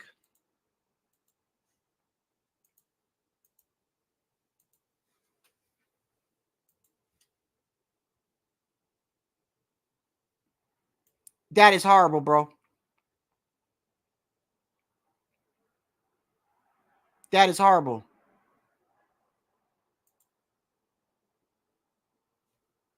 That's actually not even funny, bro. How much are these seats now again? Hold on.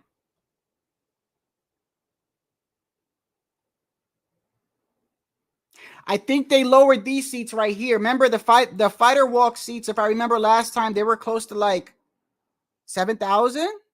Now it's 4,000. So you could tell they're getting maybe they're getting desperate. Oh yeah. Okay, yeah. Oh yeah, hold on. Yeah, they don't drop the prices, bro. Remember this seat right here, the one that I always go to when I click here? It was always like 5,000, 6,000. Look at it now. Hold on. 2,900.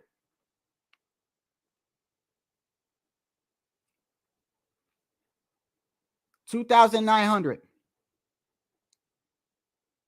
And the one that 9,000 seat, that $9,000 seat that's usually on the right is now 5,000.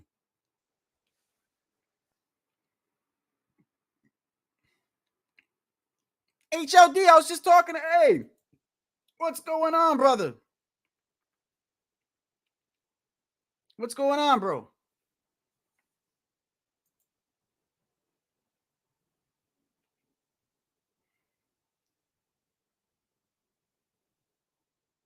HLD's like the brother I always argue with, you know?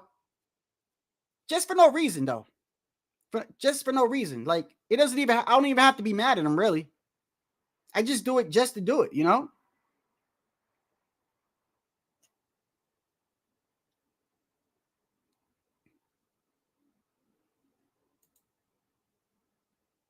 Yes.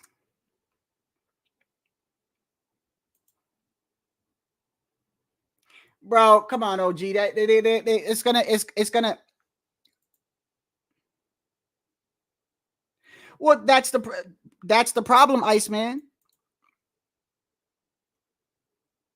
That's therein lies the problem. Therein lies the problem.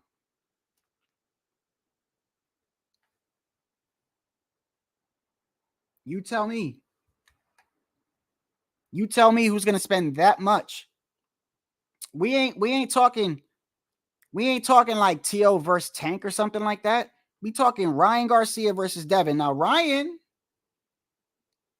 brings some energy to the fight, but once again. So Ghost is saying if Ryan loses, he's not Mexican anymore. So his Mexican his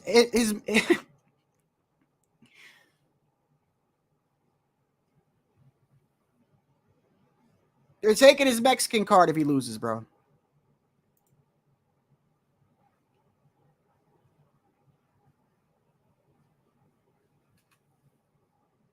Oh my goodness, man.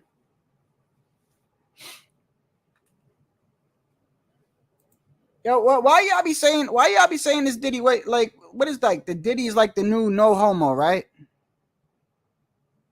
Is that what that means? The Diddy is the new no homo. If Ryan loses, he's getting deported back to Mexico. No, he's getting deported back to California. That's where he's from.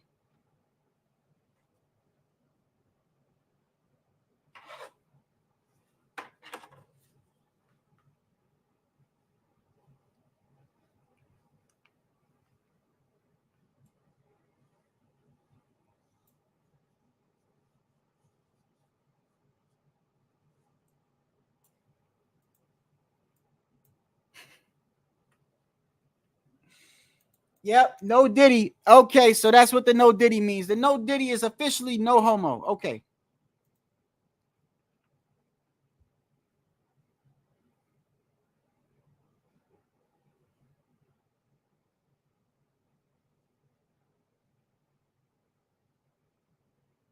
Okay.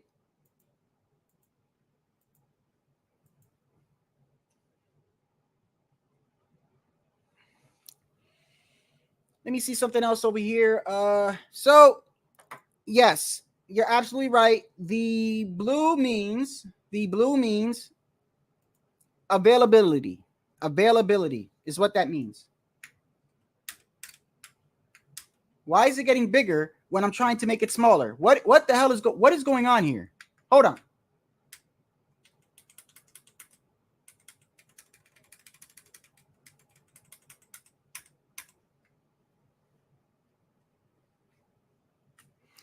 Yes, the blue is availability.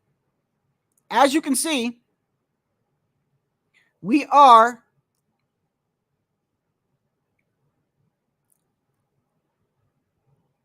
less than officially 2 weeks out. And there's a lot of available seats left, bro. Now it could be like how it happened with Tim Zoo and everything. Why is it so bright, bro? The hell? I'm looking like I'm Cherokee Indian over here. Well, I do got Indian in me, but I don't know if it's Cherokee. It could be like the Tim Zoo situation in the Fundora, where a lot of the seats were sold 2 days prior to the fight. Ryan tweeted that we are wrong. Ryan tweeted that we are looking at it wrong. I think about, is that, what did Ryan say?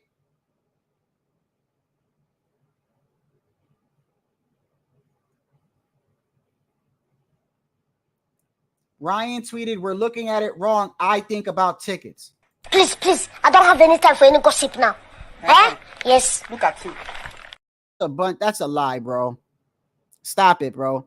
The damn seats don't lie, bro. Like,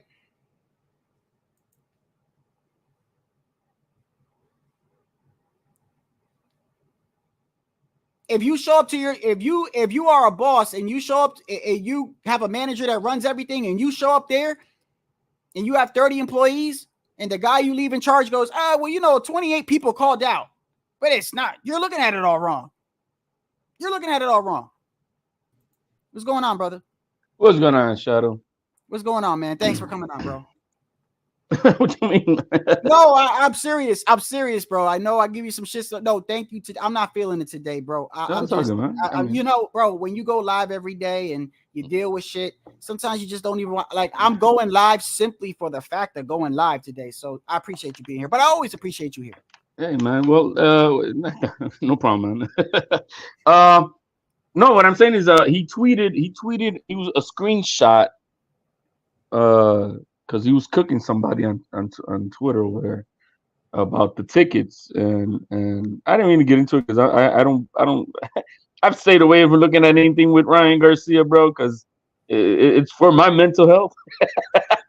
For your own benefit, right? For your own benefit. For my own benefit, hey, bro, man. You know what, bro? You know what's so funny? You say that, like, when this whole shit first started, right? I'd be like, man, stop getting on Ryan, with the whole thing, right? Like, I'd be like, yeah, I suffer from mental health too. I have anxiety and shit like that. But after you listen to Ryan for a while, you're like, bro, I get it. Yo, man, it depresses me, bro. I don't know what the fuck. I can't, I want to punch him in the face, bro. Right, shut up already, bro. 2 or 3 days, you're like, okay, now I know why everyone depressed around him. There's this other dude. I'm not gonna say his name, but apparently his dog died or something like that. And this dude is going on like 2 weeks already of mourning his dog, pictures of his dog, dog this, his dog that, pictures of this, pictures of that. I'm like, dude, man, I mean, I get it, but damn, man, how much you gonna talk about this dog, bro? We got, hey, well, to be fair, dogs are like family members, bro. Hey, I get it, bro. I've had several, man, but yeah. Damn, bro. Hey, you gotta admit this, though. You gotta admit this, bro. The reason why I say that is because, like, I had a dog named Bear when I was little, and this kid would pick on me. His name was Mario, and Bear was a chow chow. He had a purple tongue, and a beautiful dog, but never was mean. Never you serious? It wasn't mean, bro. Them chow chows are. I know. Look, check this out. They got a reputation. Yeah, look, check this out. Right, was never mean with anybody. Never nothing. The nicest thing in the world. Right. and it was my first and only dog that I ever had, and I named him Bear, right? And this kid Mario would pick on me. And it was one of the only few times where I remember like this one kid would always pick on me. And so he made me fight my friend Angel, right? He made us fight. He basically said to Angel, like, if you don't beat him up, you know, I'm gonna beat your ass. And so and I don't want to fight my best friend. So I'm like, yo, like, you know, so I let my best friend basically kick my ass. My best friend's crying. But we're kids, bro. My best friend's crying. I don't want to hit you, but Yeah, assert that you were like 7 years old, man. Bro, I'm young as fuck, bro. And he's like, and he's like, I don't want to hit you because you're my friend. And anyway, he's crying, beating the shit out of me, right? And then I remember Mario saying to me, "Hey, man," and we lived in a development. And he said, "Hey, man, every time I see you, I'm a beat your ass." And I'm like, Mario, why you got a problem with me? He's like, "Shut the fuck up." So I go back to the house, right? Now, I don't want to leave, right? I don't want to leave because I'm like, if I see him, so he's outside playing football, and my father comes and says, "Hey, go walk the dog. Go walk Bear." And I'm like, "Dad, I don't want to." He's like, "That's your dog. You're going to get up, and you're going to go walk your dog, or I'm going to beat your ass." So I grab Bear, and I'm like, fuck, man. I go outside, and I don't even get halfway down the block. I hear, "Hey, didn't I tell you?" And I turn around and I'm like, I'm ready to take my ass whooping. And he started walking. And I guess Bear felt that I was scared. Felt the energy. Bro, his hair stood up and he started growling. And then Mario was like, yo, what's going on? And I'm shocked. I'm like, and I see Bear and he's growling. I let that fucking leash go, bro. I let that shit go. He chased him up he chased him up the tree. He's like, get up. I said, yo, every time I come outside, I'm bringing Bear. Every time. You got a weapon, bro. I'm bringing Bear. Every day. Bro, he never fuck with me again, bro. Never. But I love that dog. It's like a family member, bro. I get it, bro. I mean, I had a dog that was with us for almost 17 years, and I didn't remember a day of my life at that point without this dog. Right. So you know, and so I understand it, but what I'm trying to say is that, you know, people go overboard on this on the social media shit, and I'm like, yo, just like Ryan had me thrown up, I muted Ryan and I muted this guy too with his dog, bro, because I like, dude, how much, like, enough, bro. Anyway, but Ryan tweeted that about I think he saw that they're selling the tickets. I didn't really get into it. I only saw it because it was tagged on someone else and it came on my time. I don't know how, but it came up. But I think that they're selling better than what we're thinking of. I don't know. Here, I mean, I could show it to you. Go to his Twitter. Maybe you'll see what I'm talking about. I didn't get into it because I know I get it. I don't want to deal with Ryan shit either today. You know, but I don't even want to deal with it. But what I was cooking on is on Klitchinson, bro. You know? Yo, you be giving people the most funniest fucking nicknames, bro. Kitchison, you called the dude that Terrence Crawford fought. Anybody that's a nobody for Terrence Crawford is a Kardashian, bro. Kardashian. Oh man, I was dying, bro. You said is that when he fought Kardashian? I'm like, yeah. So you know, so this guy, I mean, and I feel bad for him in a sense. He probably doesn't have a PR team or somebody around him. Like, look, Klitchinson, you know you want to fight that you shouldn't have been given.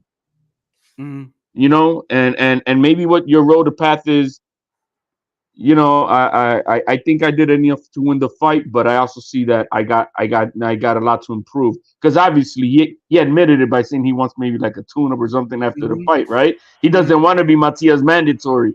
he don't want them problems right now.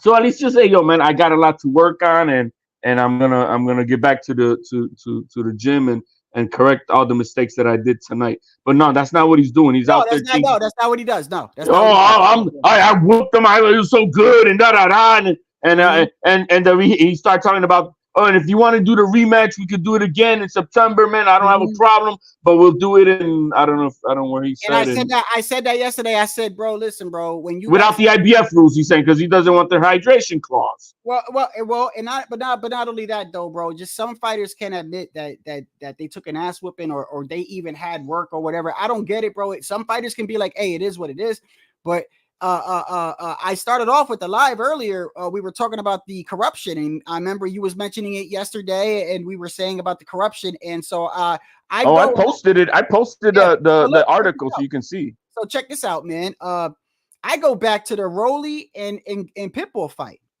I go back to that fight, and come to find out that right before the round before Rolly's about to get stopped, one judge had Rolly up 66-65. What does that tell you, man? There's no way. I was going for Rolly. I gave him round 3 out of sympathy, bro. I only gave him round 2 and round 3. This dude gave him round 2, round 3, round 4, round 6. And if they would have stopped the fight in the 7th, he had Rolly winning 65-66. And then 65-66 and no 66-65. It doesn't matter. And then we go back and we look at how every important fight that Rolly had, he had help. The Jackson Marinas was an important fight. He had help. He got a gift. The Yigit fight, he needed to win that fight in order to call out Tank, and he should have been disqualified, and he wasn't. The Barroso's fight, they stopped the fight. He wasn't even hitting the old man, and he got the belt 140. The judges, the referees, and the doctors are managed and controlled by the network and the promoter. It's as simple as that. Yeah, no, and it makes a lot of sense. And this is what I'm saying. I was going somewhere with it because I was like, and the reason is because they feel like they could, you know, they look at Rolly and they go, well, he trolls and he could promote himself a little bit, and his style is exciting regardless of what you say. And I will give him this. He did not quit when he fought Pitbull. He did not. He didn't quit. He kept fighting. But here goes the thing. Like in their mind, they're like, well, he don't got a lot of skills, but we can work with that. We could work with that. We could finagle this, finagle that. Because if you go over to somebody like Erickson Lubin, who got knocked out by Jermell Charlo, and he says the PBC tells him that he could get a immediate rematch or get back into title contention. All he's got to do is fight Nathaniel Gallimore, and then he fights Nathaniel Gallimore, and then after Gallimore, they're like, no, wait a second, Terrell Goucher. Then after Terrell Goucher, they're like, no, Jason Rosario. Then after Jason Rosario, they're like, no. How about Fundora? They just kept throwing people at him until he lost. They did not want the man to be champion. But however, somebody like Fundora, they know he's got a fan base, you know what I say? So yeah, everything you were saying, it was making sense. And then I started looking at everything, and I said, I look at all the events that happened with the Fundora and the Tim Tszyu and everything leading up to it, and I'm like, it starts to make me think, like, I don't think any of this is a coincidence, bro. I don't think it's a coincidence that for the they go to Tim Tszyu and because PBC is a company that prides itself of doing in-house fights and not making other promoters rich and this and that. All of a sudden they got a new promotional deal and it's restructured and they got to pay for everything. And now all of a sudden they got Tim Tszyu and now they got Canelo and Jaime Munguia, who's not even PBC also. But the first pay-per-view event, it's Keith Thurman, it's Tim Tszyu, right? Non-title belt. He's never fought at 154. So Tim Tszyu's like, oh man, I remember the interview they had with Tim Tszyu, and they were like, hey man, like, are you taking him serious? He's like, yeah, I'm taking Keith serious. He's like, but at the end of the day, this is like a present to me. He's never fought at 154. He's inactive. Okay. I am a champion. I'm in my prime. I'm active. My style is aggressive, right? He's like, they gave me a present. And then all of a sudden, we see what happens, right? 12 days right before the fight, now he's hurt and they throw a 6'6" Mexican in there, and now all of a sudden the belt's on the line. All you gotta do is research the laws. Here, let me read this cover. Sure, go ahead. This cover, and maybe, or if you want to put it up on the screen. This is from The Atlantic. It was back in 2013. Hold on, where is it? I can show it on the screen. Where is it? It's on my Twitter. Okay, go ahead. And I posted just the cover of this article, and it's from 2013 from The Atlantic. When it's legal to rig a sports game and why it shouldn't be. And then it goes following manipulating and this is because gambling was starting to then become legal, right, for sports. Mm-hmm. So then it follows manipulating a sports. Oh, match. I got it right here. Hold on. Hold on. Let me put it up on the screen and you can read it. I got it. I pulled it up for you. I got you. And that's just the cover. It's a whole article, right? I got it posted, but it's it gives you a little substance. So I could show the people too. You know what I mean? So they know what you're saying. They know what you're talking about. And so then here what it says: when it's legal to rig a sports game and why it shouldn't be. And then it further goes on: manipulating a sports match outcome for gambling purposes is outlawed, but manipulating one to boast suspense, therefore ticket sales, ratings, advertiser demand, isn't illegal to do. So what goes on is that they're going to do whatever is beneficial for the in-house fighter, for the in-house promoter, for the in-house network. As long as it has nothing to do with gambling, they can manipulate it any way they want, and it's legal. And so that's why we get all these crazy outcomes with these judges. It has nothing to do with how they score the fight. They're not dumb. It's just right. You know, it's so funny you say that, because the first thing I said was this, bro. I said, we go over to this scorecard. There's this crazy ass corrupt scorecard of Rolly and fucking Pitbull Cruz, and this guy has it for Rolly 65-66. But look at his first look at the first round, HLD. Now the first round, right, is the round where Rolly gets just demolished. You know what I mean? The fight almost gets stopped in the first round. Okay. Now Max DeLuca scores it 10-9. And Patricia Jarman scores it 10-9, right? Flores is the only guy who scores it 10-8. Now, I can actually see why it was a 10-8, even without him being knocked down, because it was so one-sided, they almost stopped the fight. So I'm like, yeah, I can fuck with that, right? But then it's like after round 1, HOD, he now forgets how to fucking score a fight. He now totally, how do you get the first round perfect? You get the right, and then now you just forget. Now what happened is amnesia. He got his envelope after the first round. Yeah. Hey, what's going on, Puro? Hey, what's up, fellas? How you go? What's going on, Puro? Go ahead. So Klitschensen was doing this, talking about, he's gaslighting everybody about, I'll do it without the rehydration clause, not with the IBF rules. And he's over here like, look, man, the IBF rules with the rehydration clause, he's making it more than what it is, and the casual fan will not understand it. But basically, all it is that on the day of weigh-ins, the say it's at 9 o'clock in the morning on Friday, you weigh in, and then by the next day, you could weigh in between 8 and 10 o'clock in the morning, and you cannot have hydrated more than 10 pounds at that time, which is an average of 24 hours. But then from that time till fight night, which is 12 to 16 hours later, you can hydrate however much you fucking want. It doesn't matter. So it's an exaggeration. Like, if you cannot hydrate at all, no, you just can't hydrate more than 10 pounds for the first 24 hours after. But after that, it's 12 to 16 hours the fight time.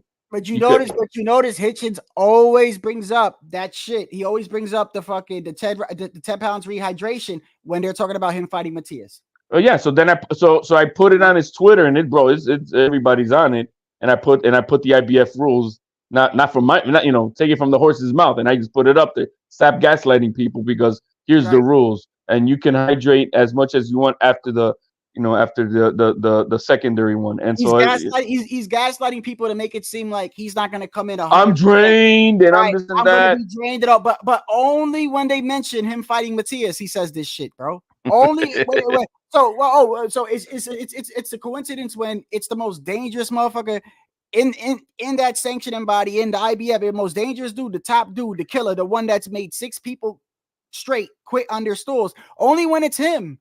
Here, and real quick on the judging. Now I can't. I can't. Right? No. Now real quick on the judging. Like, let Puro shoot it out. Yeah. Who won the first 2 rounds with the Klitschensen? Was it Gustavo, or was it Klitschensen who won the first 2 rounds to you? He got cracked. He got cracked in the first round.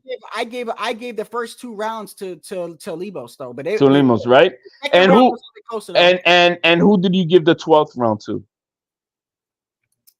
I think the 12th round I gave it to Limos, didn't I? Wait, did I give it to Limos? Right, yeah, you did, and everybody else did. Now go look at the judges' scorecards, and you see what round those definitive rounds. See who they gave it to. And what was the round where he was hurt repeatedly? Was it round 8? The eighth round. The 8th round. He was hurt. Yeah, I think it was the 8th.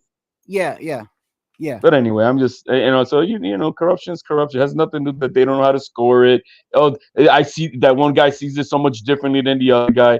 No, man, it ain't all that. It's as simple as there's an in-house fighter who's the invested fighter, and Eddie Hearn's got to make sure It that makes a lot of sense when you say it like that, bro. It really does. You got to protect the guy. Who's Gustavo? He's a guy from Argentina. Nobody cares about, Right. and that's just the way it is. Unfortunately, they don't, obviously he's a good fighter, and I'm not trying to discredit him in that way, but in the sense of the business, he's a nobody, and so he's just, he's discardable. Puto, what's going on, Puto? Okay, there's the button. Hey, what's up? What's going on, fellas? What's going on, man? What you want to talk about? I just wanted to chime in on you can chime on whatever the fuck you want. How about that? I usually do that anyways, but cool. No, I just wanted to the tickets about, because I came in the middle of the conversation. I think Ryan and Devin there's still a lot of tickets left, right? Yep. Yeah, man. Because I was planning to go to I am now, because I went to the website, just because you guys were talking, I went to the website to check them out. The Navarrete Berencic fight, because I also want to watch the Santillan versus Norman Jr. And I thought there were going to be plenty left, because it's until May 18. They're almost sold out, bro. Damn. They're almost sold out. Oh, so those fights are so and look, but it's almost like literally damn near almost. So once again, you ask yourself, why the hell are they putting Ryan Garcia and Devin Haney in New York? And the prices of the tickets. It's the prices, bro. It's the prices as well. But no. Shadow makes a great point. Like, I mean, it would help. I would love to go to Devin and Ryan, because like Ryan's one of my favorite fighters, and that's a fight I've always been waiting for. But I can't right now. I can't afford to go to New York. Like, right. Shit, that's I'm out. I don't understand why you would put two West Coast fighters in New York if you could have put them in the West Coast, and there's a lot of people over there that would have supported them. I mean, G Funky. I was saying that like all the good main stadiums they're taken, and all you got is maybe something Southern Cal or something like that, where the Mighty Ducks play. I think is what G Funky said. Yeah, that'd have been great.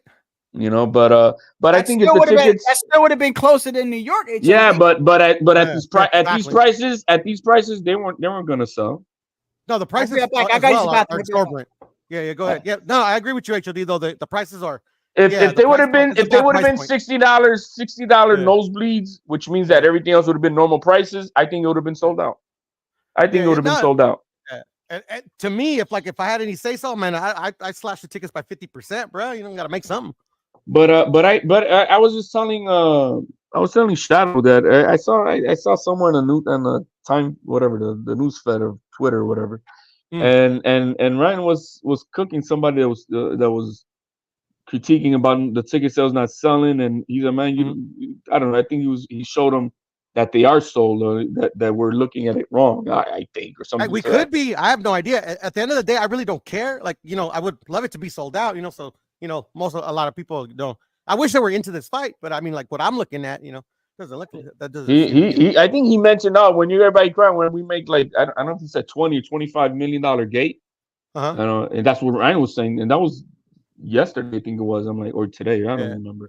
Yeah. I was too busy doing the purge during the eclipse today, so I can't remember. I hear you. Yeah, I heard there was an eclipse and shit, bro. Like I slept through that shit. I was really tired, bro. I was fucking tired. Hold on. You really believe that lie, bro? We're looking at it wrong. We're not deciphering fucking. No, he did a screenshot video. He was showing us. I don't listen. We're not deciphering hieroglyphics, bro. It's a fucking. You look up the two tickets. It's color coded. Blue is available. Red means bought. There is nothing to figure out. We're not deciphering. It's not a magic code or not. What the fuck is Ryan talking about? Yo, if you don't understand the Bohemian Grove shit, you're not gonna understand it, bro. I really don't care what he's talking about, bro. HLD was making a great point earlier, bro. Like, I love Ryan. Ryan's my dude, bro. But I can't hear him talk. I can't hear him talk sometimes. Ya me cansó, bro. Me cansó. I muted him, bro. I muted him because it was just like, dude, I can't stand this shit. And I wouldn't even say I'm tired of it. I have no interest in hearing what he has to say about fucking secret societies whatsoever. No, none of that. Boy, he's nuts, bro. He's nuts, bro. Hold on. Let's go over. Let's go over to the Barclays once again. Like I'm reading it wrong. Okay. No, I'm saying we possibly could. No. I'm not saying you guys are saying it. I'm saying this is what he's trying to spin on people, right? That we are dumb and cannot read a simple blue is available. Here, let me look up what he's talking about, bro. Go ahead, but I agree. I'm not saying you're that dumb, Shadow or HLD, but I agree. Most of the people he's talking to, they are that dumb. Unless the Barclays is not showing accurate seats. That's the only. I could try Ticketmaster. Well, this is the thing, though, Shadow. Like at the end of the day, I mean, yeah, that's cool, and that's cool to like debate, like, are they really selling or not? But like, damn, I mean, like, it's like, does it really deserve that much energy? This is just coming from me. I'm like, whatever, bro. I wish I could go to the fight. I'm gonna watch it. Oh, the reason why I put so much emphasis on it is because I'm still under the impression that if them seats aren't, first of all, I'm gonna tell you why. Yes, I agree. Listen, I am also on the side of like, we don't gotta harp on the business. We don't gotta harp on. I agree. I'm like that too. But there's a reason to my madness because no, I know, I got you. Well, here goes my reason. Number one is a lot of major outlets that write articles have been talking about the seats aren't selling. And it makes me indicate, right, that it makes me believe that if we get closer to this fight and it's not selling for some reason, I could see Ryan pulling out, or that's why I'm bringing so much attention to it, because don't be surprised if something happens. He deleted it. He deleted it, right? Why? I thought, right, we can't decipher. I don't see it. I wanted it to. I don't see it. What the fuck? I mean, what is there to decipher, bro? What is there? What is there? No, I get you from that angle. Yeah, I mean, right here, look, it's very clear. Here you go. Yeah, no, I just saw myself. Here goes the legend right here. Blue is available.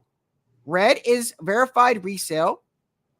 Okay, and then you have white, which is unavailable. Now, the white, I'm trying to find, where are these whites at? Now, the white has got to be in between here. That's the one that HOD was telling me weeks ago, that the white is right here. All these that's that's the ones that have been sold, yeah. Okay, so these are the ones that are sold, right? So even if you take the white, it's still not that great. No, for sure. No, I mean, like, you see it like that at first glance. I mean, it looks bad. I mean, you know, it's supposed to be like a big fight, you know, but it's right. Not. I mean, listen, you just it's clearly not in New York. Right. I'll tell you that. Look, you just told me out your own mouth. What are those fights that you were just talking about? The Navarrete and Santillan, Norman Jr.'s on there, Baranchik. Yeah. Okay, and when is those fights? May 18th, Saturday, May 18th. In San Diego, by the way, in San Diego, not in New York. And how is it looking, bro? I'm gonna say it's gonna be sold out by tomorrow, bro. There's not a lot of shit. Okay, yeah. So I'm not here to like make up shit. Like, you know, it's like I'm telling the truth, bro. Like, that's what I'm seeing now. Yo, but I'm happy that they put it over there, because guess what? It's a market. A lot of the locals could go watch it. You know, that's how it should be. A lot of these cards should be not only in Vegas. You know what I mean? They need to. Hey, I'm happy. Puro says he can go to it. Everybody from Southern California could go to this fight. You know, there's a lot of Mexicans. This dude comes in here. You made this different account this time, bro. You're gonna keep getting banned, my guy. You're gonna keep it does, bro. It's easy for me. Listen, how about this? There you go. Make another fucking account. Give me a view, and I'll permanently ban you again. And we can play this shit all day. Go ahead. Yeah, Shadow, I was gonna tell you, I got the seating chart for the fight I'm telling you about, man. It says damn near sold out. The Navarrete fight. If you want to check it out. Yeah, I'm sharing if you want to check it out. Put it up, man. Which one is it? Hold on. Yeah, let's see what the average prices of tickets are too, man. Let me check that out. And then the prices are too. Yeah, it's in the background there, Shadow. Like I know that Navarrete is a bigger draw than Devin Haney. Yeah, there you go. Well, yeah. Oh, that's a fact, bro. Come on. You know what I mean? So then let's see what's up. Let's see what he's who's he fighting? Baranchik. You know, a good fighter, I guess. But he's of all intended purposes, he's a nobody. Nobody. I hardly know him, and I know everybody, but I do know him. I've seen a couple of his fights. Right, you know what I mean. So it's so Navarrete is carrying this shit. Yeah. I would say Navarrete is carrying it, and then they added a good like backup card. They added Santillan versus Norman Jr. 2 undefeated welterweights and shit. That's top rank, man. I feel Norman Jr. is getting fucked up. I think so too. I was telling homie Mark, bro. I think your homie's son's gonna get fucked up. It's game over for that kid, man. Hey, you know what? Hold on, Puto. I'm glad you put that up there. Okay, so I'm glad, because you see how right here, where the screen that you're showing, right?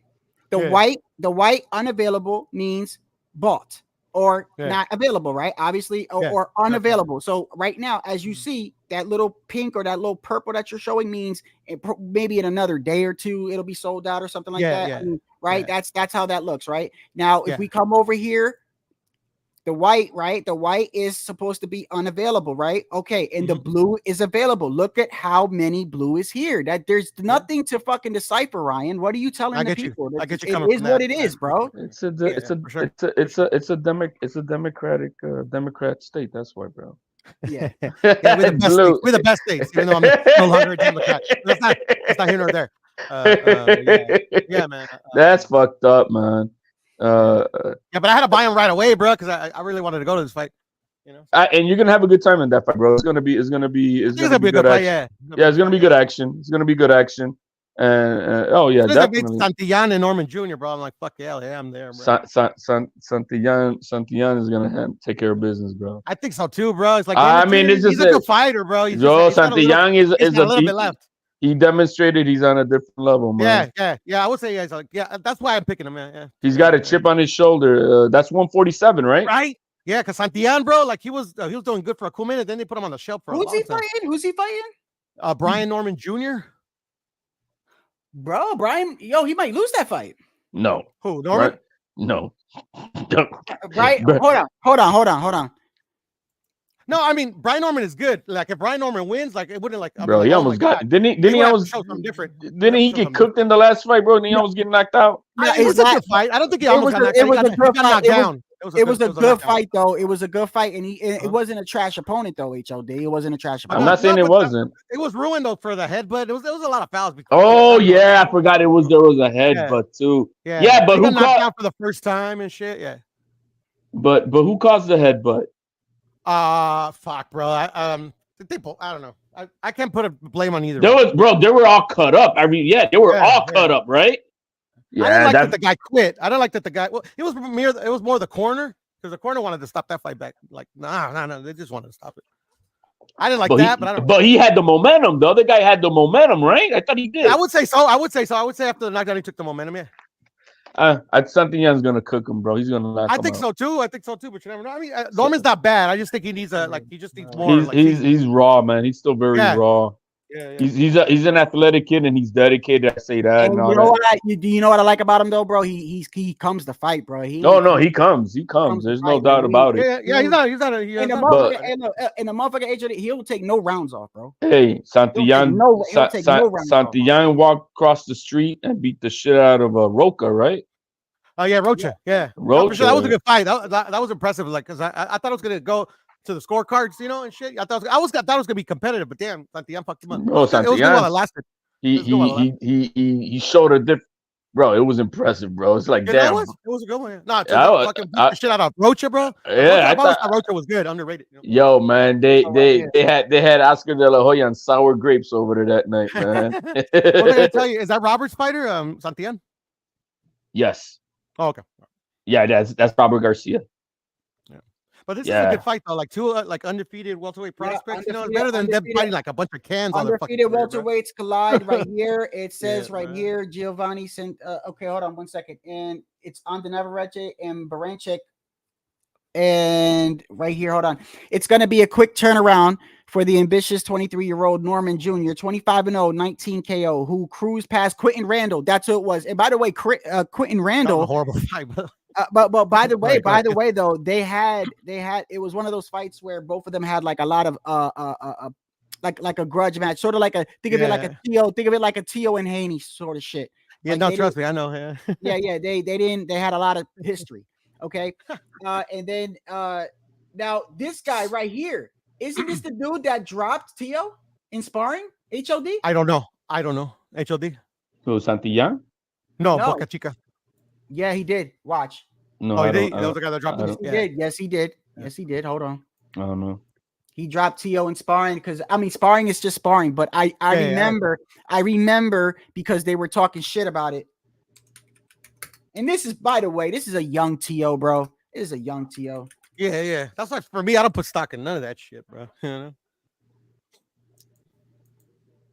Anyways, fellas, I gotta run, bro. I gotta fix I have an issue right here. I just want to hop on real quick, man. Thank you for having me. Shut up, man. He's got to screw on a light bulb over there, man. Yeah, I got to screw on a light bulb, bro.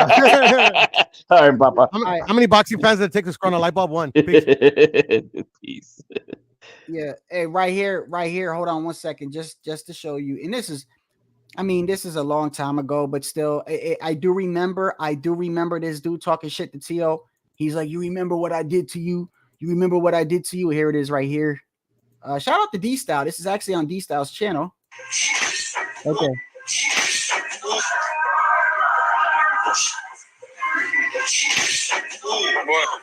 That was a good shot. That was a good shot. Oh, was it this guy who suplexed Tio? Yeah, I remember. I remember this guy fighting on what you call it, the show by what do you call it, like the young generation and shit. And look, Tio's catching them too, though. You see what I'm saying? You got people that only showed the clip of Tio getting dropped, but Tio was catching them too. You know what I mean? And I don't want to show the whole thing because I get but you know, he got caught, he got dropped, but and Tio was coming back. It's just sparring, bro. They were kids, you know. But didn't he fight on the Showbox Young Generation, whatever you call it, type shit? I wouldn't. I don't even know the guy, man. No, I don't even know the guy.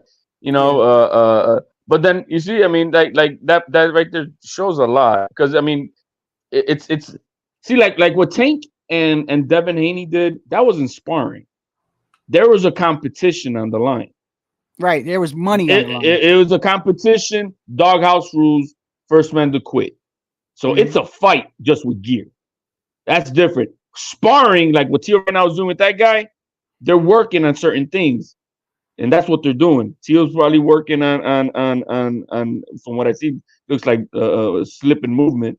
Yeah, I mean, yeah, bro, you got this was like, bro, HOD, this was like years before the Loma fight, bro. So. Yeah. So I mean, you know, it's not a fight. It's you know, you're working on specific stuff and whatever, and you see it's lighthearted. So I mean, you can't put so what happened? Not only that, but to be fair to Tio, and you know I am because I fuck with Tio. But to be fair, they only show that one part. A lot of people. Well, I mean, of course, that's what you're gonna do. If you look at the whole thing, Tio's catching them too. But there's no doubt he got dropped. Okay, you know, yeah, he did. But what happened to that guy? What happened to that guy? He dropped a pound for pound fighter. What happened to him? Yeah, where's he at? He lost, I think, recently. Or you know what I mean? Let me see. Guess who was also famous for sparring Tio?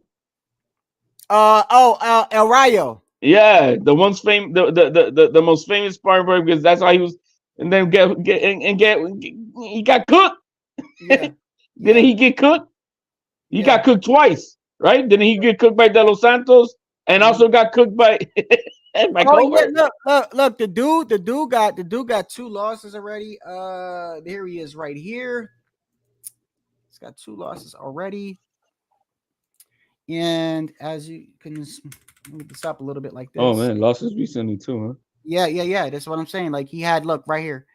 He lost to Villa. Oh, look, he lost to the dude that Boots beat. What division is he in? I think he's at 147. Oh shit. He's a big dude. Yeah. Well, yeah, he's welterweight because Roman Villa beat him. Got you. And we saw what Boots did to him. And then he's fighting Brian Norman Jr. next. Santillán is gonna stop Brian Norman Jr. He's gonna stop him. If Santillán showed a different level of his game in his last fight, he was shoved for a little bit, and it's true what Puro was saying. I don't know why he got shoved, but Bob Arum sent them over to, you know, say go fight Roca over that, and so that was what Bob Arum did right there, is putting those 2 top guys together, and I think that's exactly what he needs to do with Keyshawn Davis and Murataya. Murataya had Keyshawn. I don't give a fuck what anybody says. He beat a drained, washed old Pedraza. That wasn't an impressive win for me at all. Keyshawn Davis, he fought a washed old Pedraza. That wasn't an impressive win. Okay, yeah. I think though, to be fair, HLD, be honest with me. I know you will, but you're a little bit more hard on him because he's going at Tio. No, nothing at all, man. It has nothing to do with that. he's popping his collar on an old washed fighter, bro, who hasn't fought at 135 in over 2 years or something like that, and who was inactive. No, I think it was like 4 years and inactive for almost 2. So like, no, man, he didn't. No, so but Murataya, he had a suspect performance in his last fight. We missed some of the. I don't know if it was the snappiness of his punches, but I think those are the 2 guys that Top Rank needs to now feed each other. And hey, let's cut the fat here, man. Whoever wins, because that's what's gonna happen with this Brian Norman Jr. fight. Santillán wins. Brian Norman Jr. I think he's done with Top Rank. I think they cut him. After whoever loses this fight might get cut. Let's put it that way. And the same thing could happen between Murataya and Keyshawn Davis. I think that's the next fight that needs to happen. And Top Rank's not afraid of putting their young fighters together. They just don't. So we'll see what happens there. Ryan forced Oscar to give him Devin Haney fight. He should let Oscar do his job. How did he force him to give him the Devin Haney fight? What are you talking about? That's the fight that he was originally going to have, and then he walked off to go fight Rollies, and then Rollies pulled out of that fight, and then Ryan went back to Haney. I was laughing because hold on one second. Where is it? Let me see if I can find it. It's a good fight. I don't have no problem with Ryan fighting Haney at all. Hold on, where is it? Right here. Pick this one right here. Let me see if I can find it. Oh yeah, this one right here. Hold on. I was laughing because this is around the time Tio was bugging out and going at everybody, bro. And look, it's one of the reasons why a lot of people talk shit about Tio, but I'm laughing because when Tio goes off, bro, he goes off on every fucking body. He don't care who it is, bro. He went off on Rolly. He went off. He went off. I was laughing with Keyshawn because Keyshawn Davis that whole week was shocked. He was shocked that Tio was going at him, bro. And everyone thought that Keyshawn was starting shit and everything like that. But Keyshawn even admits, he's like, I never said nothing about Tio. He did, bro. No, what? Look, he mentioned at the workout, like, hey, he wanted a photo, and then he's calling me out. Did you ever call him out? Because I think that's where all this is stemming from. Nah, I never called T.O. out at all. Yeah. I never called T.O. out at all. He just mentioned the photo, and I was just thrown off by that because whoever asked him a question, they didn't mention me or anything. So him just bringing my name up, why I'm in the back of your head. He had said something to me first. When you guys went on stage. When he was sitting down reading his book, he did something slick and said something to me. So everybody can't tell that he's talking to me. Yeah. Smart dude. But me being me, I turned to him and I looked him in his eyes to see whatever he was saying was true. And he opened up the gate for me to start asking my questions and why you said this, why you said that type of shit. If I were to ask you, do you think you beat Teofimo, you'd be like, hell yeah, because I know how you are as an athlete. Yeah, thank you. Yeah. But right now, focus on Pedraza, bro. I'm not even gonna lie to you. So after all that happened, right, and Tio wins, right? I'm bugging out. I'm breaking down laughing because this shit sounds like something Tio would do, right? So after the fight, Tio said something to Keyshawn again, right? And they're like, "What did he say to you?" Look. At the end of the fight, I told him congratulations, and he said, "Yeah, man. When people start to feel my power, they get to running. You could be the next one." I told him the last time we was in the ring together, you felt my power. So Tio goes up to him and goes, "Yeah, when they feel my power, they're all you can get it next too." And I'm like, "Yo, he's just fucking with this dude, bro." Like, well, but what you don't see there, what you don't because you have I don't know if you've seen it, was what started it with Tio when Keyshawn was in an interview and they were asking him about Tio calling out Crawford, and so since Keyshawn is one of Crawford's lapdogs, he went in on Tio. He crazy, get his, he's gonna get smashed, and all that. He went in on it, right? He put some extra sauce on the shit that he was talking, and that's what bugged Tio, and that's why Tio said, "Do I say that Pedraza is gonna beat you?" You know what I mean? That's what he was trying to say. I don't go out my way to try to, to you. So why did he do that to me? So that's what started it. And you got pride and ego in the way, so that's natural. I don't think, but yeah, but Alicia, I don't think Tio and Keyshawn, I don't think they're building that fight. I don't think that fight's gonna happen, man. No, man. First of all, he don't even fight at 140, man. Right. So that's not happening. I just think Tio was bugging out that week and just going at anybody who said anything. And anybody who thinks that that's a competitive fight is just hating on Tio. Or not, but not only that, but like I feel like when he's in fight week, he's just like he's ready to go off on anybody. I mean, he went off on Rolly, he went off on Keyshawn. He said something about Hitchens. He went off on his own dad, bro. Yeah, he went off on everybody. Just whoever the fuck said something can get it, and I think that's just how his mentality is, talking about Tio, man. I'm not. I understand why it's this dude, this Clackett dude. And I think even the name makes it even sound worse, man. That he's fighting the dude Clackett, right? Or whatever his name is. But I understand why it comes down to that guy. But I wish they would have made the move. Or I don't know. Maybe they did to have fought Barboza. I would have taken Barboza over this dude. But I know that now Barboza across the street, and I know he outpriced. I know for a fact his team outpriced themselves twice. Versus Tio. I know they did. And his manager that he used to have, Rick McGerian, who's no longer his manager conveniently now that he went to Oscar. But I wish it would have been we would have gotten that fight. Let's say as a fan, I would have preferred that fight. I understand why it's that other dude, but as a fan of wanting to watch, I definitely would have rather have it be Barboza. It definitely would have given him a lot more. What do you think about Barboza? Seriously, bro? I think Tio whoops his ass, bro. I think it lasted 6 rounds, and that's that. I call it 6-7 rounds. I don't know, man. Because like I don't call nobody trash, and he's not trash. But I mean, I just see like so many people think that like that dude would just walk past Tio, and I'm just like, what are you seeing, bro? Zorilla has his fight with Barboza. You got to watch that fight, Zorilla and Barboza. Had that fight gone 12 rounds, Zorilla would have stopped him. Had it been a 12-round fight, Zorilla would have stopped Barboza.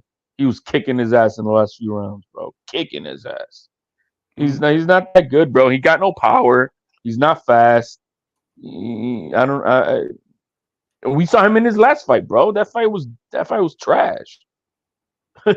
Barboza, his inaugural fight on the zone was trash. So I don't put too much stock in Barboza, man. He's a good dude. He's like Barboza made easy work as a real, and Reed just struggled. No, he didn't. Barboza almost got knocked the fuck out at the end of that fight. The last two rounds, 3, 8, 9, and 10, Zorilla was on Barboza's ass.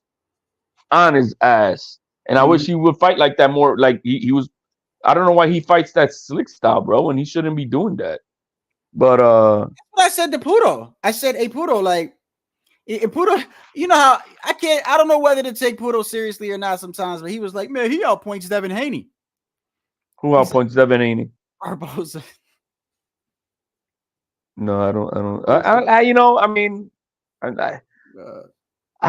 Look, I respect Devin Haney's skills. I know they're good enough up to a point, up to a certain elite status. Like this, bro. Listen, I'm critical with Devin, bro, but let me tell you something. If we're talking the point system, HOD, if we're talking just controlling the round, using your jab, winning off points, Shakur, Devin, Hitchens, right?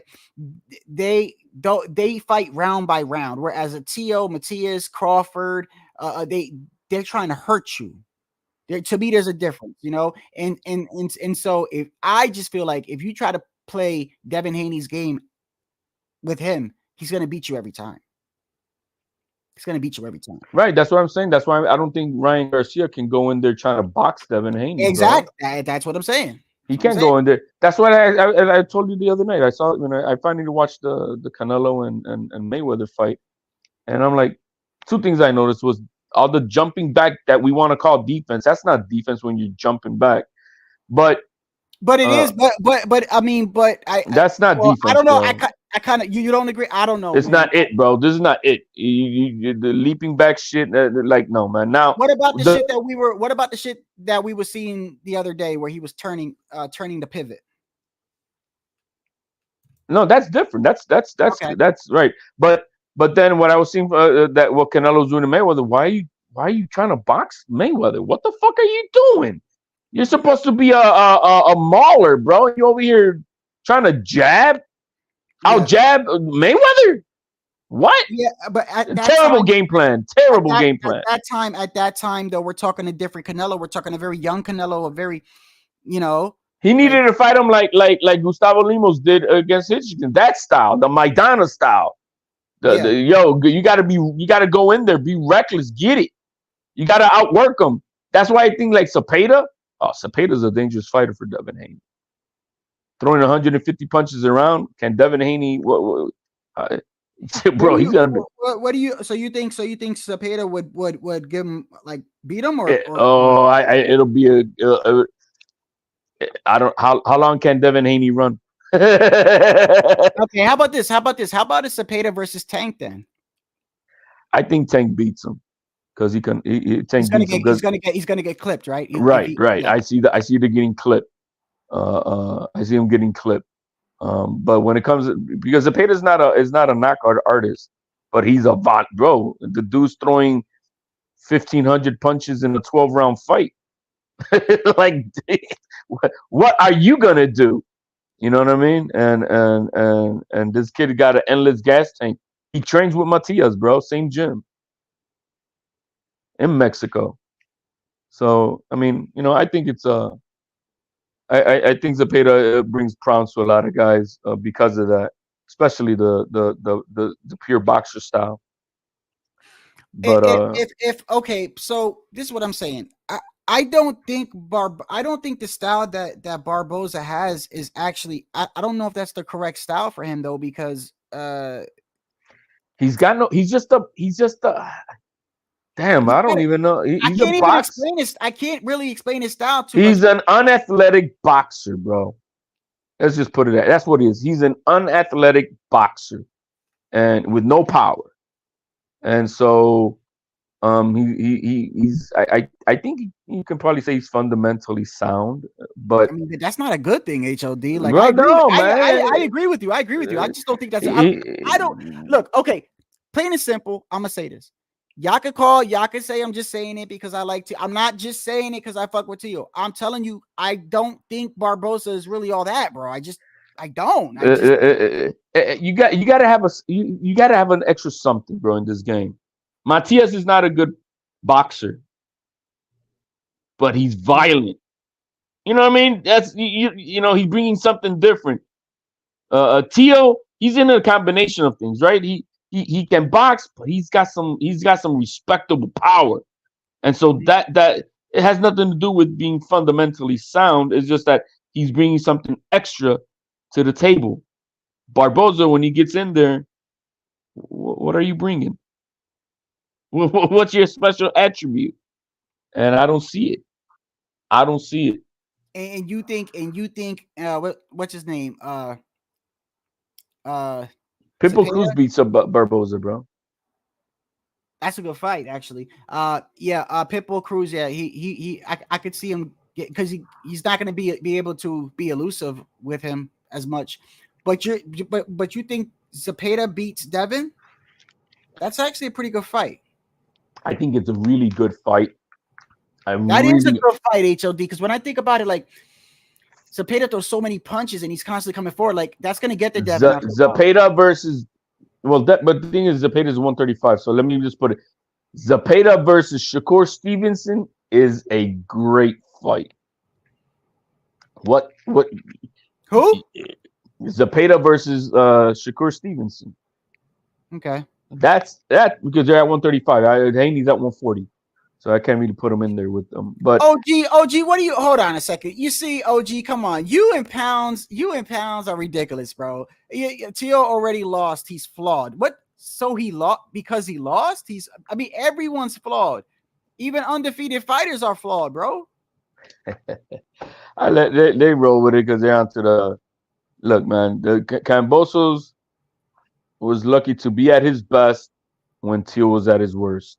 And in this game, you can be at your worst and think you're gonna really walk away with it. Oh, hold on. Oh, wait, here we go. And now you know they could be trolling, or maybe that's how they really feel. Look at this. No, a lot of people see it that way because they think. No, I was about to ask you. Why do you think people see that? See it that I don't. The hate is real, man. But the guy was running around, bro. Even Bill Haney, because I chopped it up with Bill Haney, and he was at the fight, and he's like, bro, that guy was running for his life. He was feeling Teal's power. He didn't want to deal with that. That was Bill Haney's words, bro. He's like, no, man, that dude was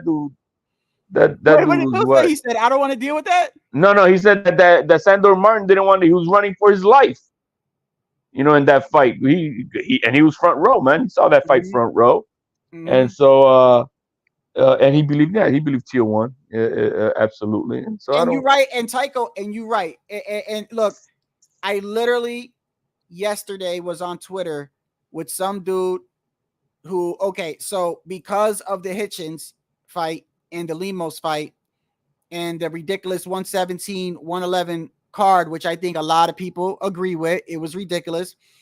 Dude goes on Twitter and goes, see, this is the problem with boxing. You see, this is the problem. We got this fight right here. Then he starts listing a whole bunch of other fights, right? He starts listing Loma versus Haney, which I agree with some of the scorecards there. But then he goes into Tio and Ortiz. And I'm like, so you think Ortiz beat Tio? He's like, yeah, clearly. I'm like, bro, then you don't know how to score a fight, bro. Oh, man. You don't know how to score a fight. There's no way. Bullshit. There's no way he beat Tio. There's no way. He didn't throw enough, bro. He didn't throw enough. And you cannot win rounds off. You got people. Look, bro, I'm gonna call it what you got on. It has nothing to do with people. Certain people are so much also they hate a fighter so much they're gonna do what they're gonna do to discredit, or they're on so hardcore code for their own, no matter what. Like today, I was arguing with a guy, bro. He's saying that Klitschensen won on Saturday clearly, and he's like, bro. Hey, that's how my live started off today, right? So I'm talking about corruption, right? Dude comes in here and goes, I clearly saw the brother win 117, 111. You just getting on the brother, like trying to make it racial. I'm like, bro, don't even start with this bullshit. He's the one on the racial being on code. That's what he's doing. I mean, dude, you know what the guy told me? He said, bro. Oh, you don't know how to score a fight. You know how to score a fight. The boxing criteria. Guess what he said was the first thing of the boxing criteria? What do you say? Defense. No, it's not. It's not. It's not, bro. And I'm like, this motherfucking gaslighting. This is what I'm saying. Everybody that scores Ortiz beating Tio says the defense will do. Bro, I did a live where we literally broke down the criteria. We used Steve Weisfeld's famous article that he wrote for PBC, breaks down, and literally he points out defense because he says people get it fucked up. He's like, I want to point out defense for a second. Defense is essential to fighting because without good defense, you're going to get hit and you're probably going to get knocked out. So you need defense. However, defense does not score points. You have to make the other person pay. And he says, so if there's a round where you land 10 punches and your opponent lands 10 punches, however, your opponent, when you let's say you threw 20 punches and those 10 punches, he was real slick with it and looking real pretty and dodging it, that shit don't count. I'm only counting as 10 punches and the 10 punches you landed. Okay. And it's going to be a tie round unless some of those punches were crisp and harder and you right because it comes down to it's effective aggression, general ring generalship, then defense, and then last clean clean punching, right? The clean punches. So they're like, oh, bro, bro, it's defense. It's defense along with making your opponent pay. It's not just you have to, right? You can't just be ring around the rosy, and that's it. And that's the whole point. That's the whole point. People look at Ortiz being like this, right? The whole fight, and maybe, you know, he catches T.O. maybe coming in or whatever a couple times around. Meanwhile, T.O. is literally chasing him around the ring, and he's fighting for T.O.'s belt. For T.O.'s belt now. Okay, bro, so I was trying to take the belt from the champion, right? And y'all gonna sit here and tell me y'all watched that whole fight and you say he beat T.O.? Get the fuck out. Bro, I was chopping it up with Zab. I like, bro, get off that gas. It was Zab Judah. I was talking to Zab Judah this morning, bro, and I'm like, bro, get off of that gas, bro. You on that Devin Haney choo-choo train too, bro. And so they want to say, oh, but clinching is part of the is part of, and like, man, no, it's not, bro. And I had to go pull the I pulled it from G Funky Twitter. He's got that interview explaining with Jack Reese explaining what's illegal holding. And you should pull that up, bro. For teach these fools out here, bro. That no, man, holding is only legal when you're trying to gain an advantage of a movement. I think is how he explained it. Like you're trying to change position. For an example, if in the UFC, you can't just drop a guy, lay on top of him, and not do nothing.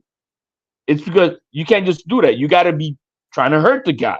You're trying to get a movement where you're trying to get an arm bar or something like that. Same thing with the clinching, is that if you're clinching, it's because you're trying to gain an advantage at another, you know, to hit him on the inside somehow, right? But if you're not doing that, also, I pointed out too on my live, and you know, people get mad anytime. Like, bro, like I don't criticize. I criticize T.O., but I'm not gonna, like, if I see some bullshit, I'm gonna say something.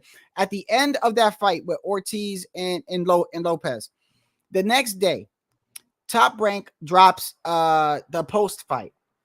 Right? They dropped the first post fight. In that post fight, you see Clarissa Shields, you see a whole bunch of other people. Strictly, all of them are saying that T.O. lost the fight, right? Right? And then a week later, they dropped the original one, the one that I saw that night. And the one that I saw that night, they excluded all the ones that were said that T.O. won. All you saw was the one, and this goes back to Top Rank, like when they had the blood, sweat, and tears. When it was Big Bang Zhang and Loma, they gave them all 40 minutes. It came to T.O., they gave him 6 minutes about his life. 6 minutes. So I'm like, I don't know what it is or what it is over there, but I even had to go back and find the original post fight because they didn't even include it. This is what you saw on the original. So you understand? I damn well you gotta take that. If he didn't take that, he didn't come to take that. By the way, this is Anderson, who is Keyshawn's boy. He's over here saying T.O. won. So you understand? I damn well you gotta take that. If he didn't take that, he didn't come to take that. He didn't take it. I gave it to Lopez on some real shit.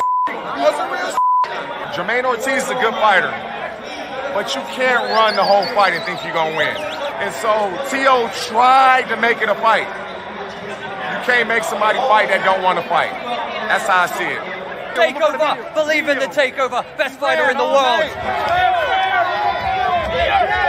I clearly saw Teofimo win.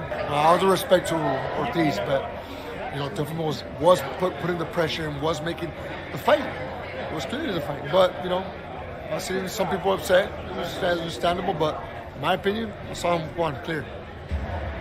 Fucking working hard all day, all morning, all afternoon. Motherfucking play like that for my family. Guys like that, they're never gonna win, man, because the judges are not stupid. They're gonna know the power is there. They don't want to commit.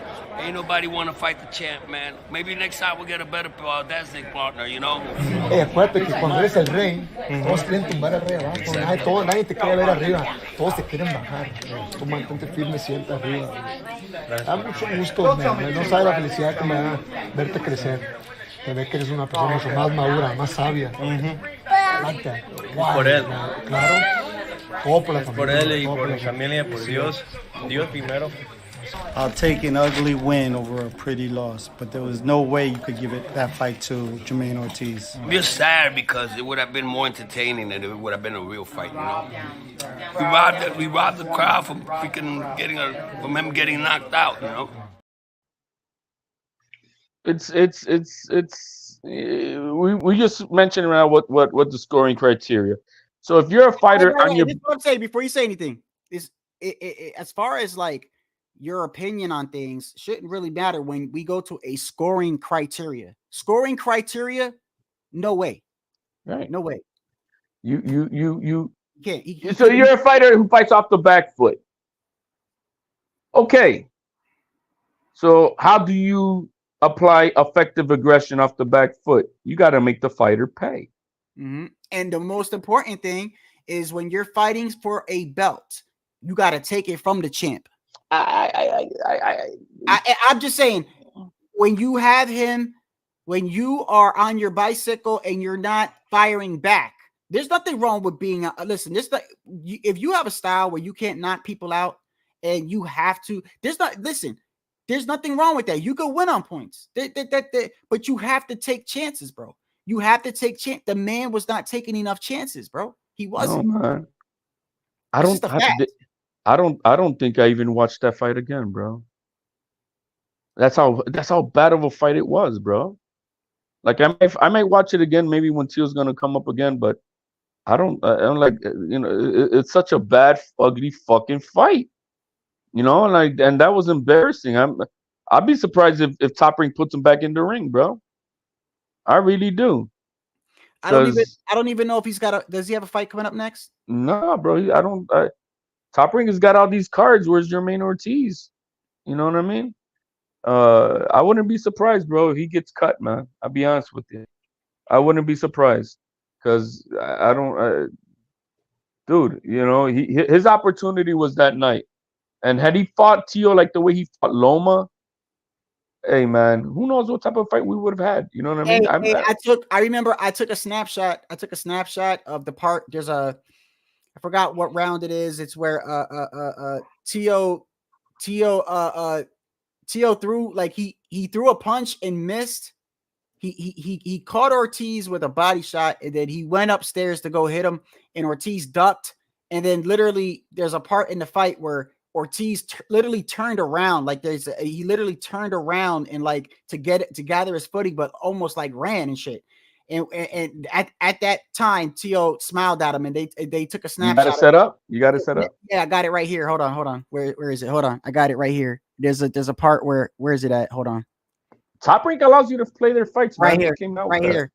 Right. Okay. So Tio had landed a body shot, and Ortiz went to throw a punch, and he ducked it, and he literally like, because he lost his footing, he literally like looked like he ran a couple of steps.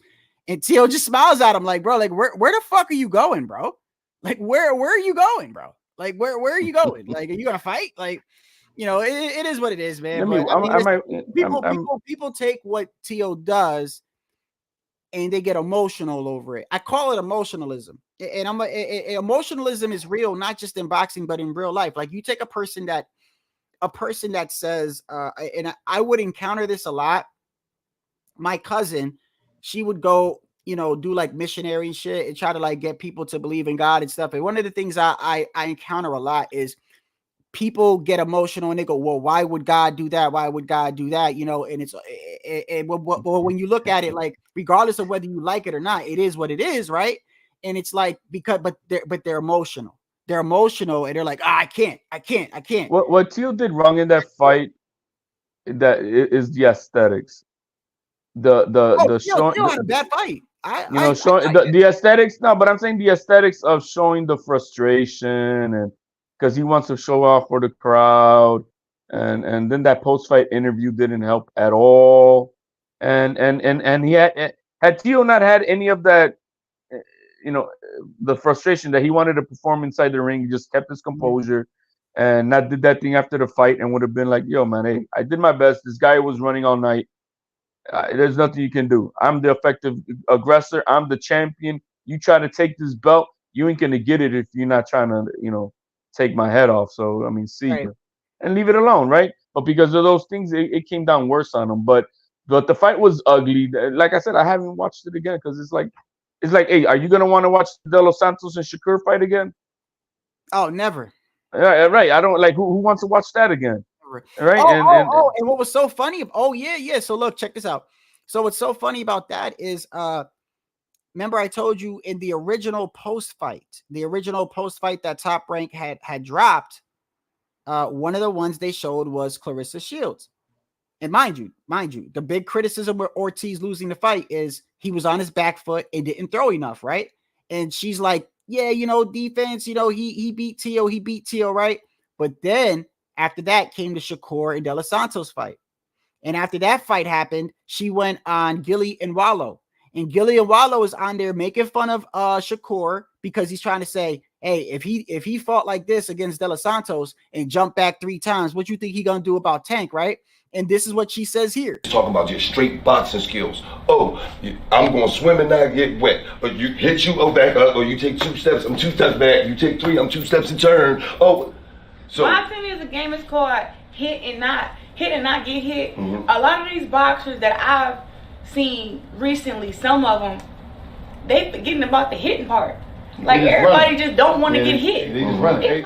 Oh, so now wait a second. So now it's that. Now it's they're not throwing enough off it. You see what I'm saying? Like this. And that's what I'm like. Oh my god! Like I was like when I was I'm telling my guy Mill City Boxing, and like so we clearly see that the Klitschins lost the fight. Are you gonna call him Klitschins for now on, bro? Hey man, I think he broke the record. Somebody put on my Twitter because I put down that is he going for that innings record? Somebody said he clinched 66 times. So I got 66 times. That's I don't know if there was trolling or not, but they said that if he did, that is beating Devin's record. Right. So damn, I lost my train of thought here. Where was I? Where was I at?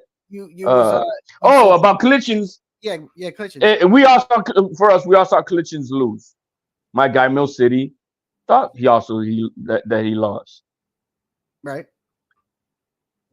Let me ask you this. Okay. Who fought more on the back foot? Jermaine Ortiz or Klitschins? Oh, Klitschins, I think. Absolutely, right? Absolutely. He threw more punches. Yes. Oh, he absolutely. Absolutely. But he thinks Ortiz won against Tio. Come on, man. Keep it consistent, bro. A lot of them can't, bro. They can't. Yeah, you know what I mean? So I'm like, come on, man. It's almost like saying, how do you get, now we know it's corruption, but it's almost like saying, how do you have Rolly up by 1 round prior to him getting stopped? It's not even possible. If you go by the criteria that we're talking, it's not even possible. Hey man, like I said, man, it's not even possible. Rolly won round 2 and maybe round 3, but even in round 3, he got clipped and was hurt again. That's why Tio, people do it, but that's why Tio says had that fight that night would have been on Top Rank. Mm-hmm. Tio would have won by split decision. Okay, yeah. Cambosos won by split decision. So I could see, look, it wouldn't have been a big robbery either. Like, oh my god, like that compared to some like other robberies we've seen. You know what I mean? Yeah. And so I still put the whole blame on Tio though, because I don't think I do understand why though. I understand why, because the fight had been pushed back so many times with the whole Triller thing and everything like that. And you didn't, if he would have pulled out HLD, they would have been like, oh, this is like the 4th or 5th. You see what I'm saying? At the same time, I'd rather him have done that than to go in with all the issues and all the health issues and fight, because now, like you say all the time, is that a reason? There's a difference between a reason, but to other people, a reason is just an excuse. No, well, I'm only going to talk to those who have a brain to differentiate the two. But I was on the record because I remember what was going on, and I think Tio should have dropped. He needed to have dropped those belts in June. That week that he had to cancel the fight because he got COVID, he should have canceled the fight. He should have just said, you know what, I'm dropping the belts. That's what I always said back. I've always said, even since that fight, he should have canceled that fight, bro.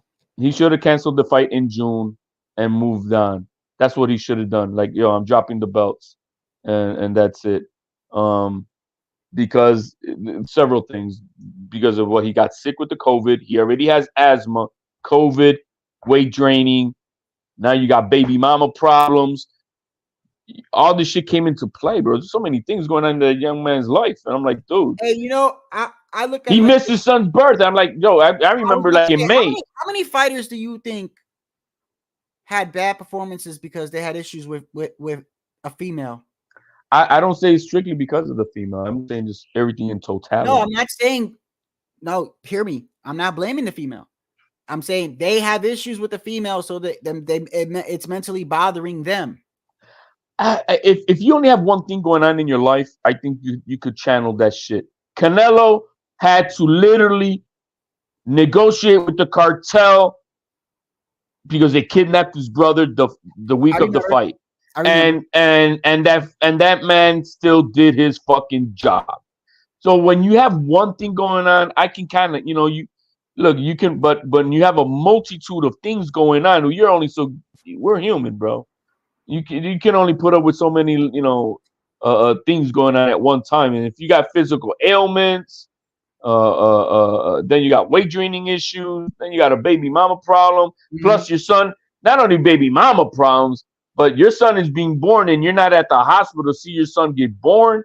I mean, I told you in May, I told him, like, bro, if they're pushing them to fight, bro, forget it. Drop them belts. Do not miss the birth of your child. Do not miss the birth of your child. There's nothing greater. Fuck boxing. Fuck the money. It's not worth it.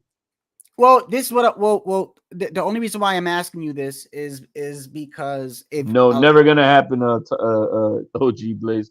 It'll last 6 rounds at most. Matias, bro, he'll make that shit. Hell no, OG. He won't make it. OG, you think he'll make it out the fight? He won't make it out the fight. You could put him on the same card as Paro. That's him. Maybe we'll get 8 rounds between the two guys. He ain't making it out the fight, bro. He ain't making it out. I'm bringing up the female issues because what did she do to T.O. right before the fight with the kid? Was she no. She separated with him, and bro, it was the week his son was born. The week I think of the fight. That's gotta fuck with you, bro. Come on. Yo, man. That's gotta fuck, bro. I don't give a fuck who you are, man. That'll bring you to your knees, bro. Hey, look. A lot of these dudes online will try to lie and be like, I don't give a fuck about what she's saying. That's because they don't know. That's because they don't know their daddy, bro. Because they don't know their daddy. Nah, bro. That shit'll fuck with you, bro. But if you're, you see how Teal carries on with his shorty, bro. When you're a loving father, bro, and you care about those things, hell yeah, it fucks with you, bro. Yeah. I mean, I saw my son born, bro. I wouldn't gonna have missed that for nothing, bro. Look, and Pitbull. This is why I brought up Pitbull, because I feel like Pitbull, like a lot of people fight for their family, right? But Pitbull, when I watched the what was it? Is it the Gloves Off? I think it's called the Gloves Off. Yeah, I think it was Gloves Off. Where his girl, that shit was kind of emotional, bro, because she's over there. He's over there in the kitchen, right? Pitbull. And what's crazy is you see the drastic difference. They show Rolly, right, over here fucking around, beating up on a piñata. He's a bachelor, bro. Hold on, right? So he's over here. They show him with the Chihuahua, right? Calling him the Chihuahua Isaac, right? Over here trolling. He's in the gym, but he's over here trolling, right? And then you flip over it switches over to Pitbull, where Pitbull is at his house and he's with his family, right? So you see Rolly trolling and he's over there training, but then with Pitbull you see this and this shit. That's why I'm like, oh, he gonna get fucked up because he's fighting for something totally different. This is how they showed in his house was this.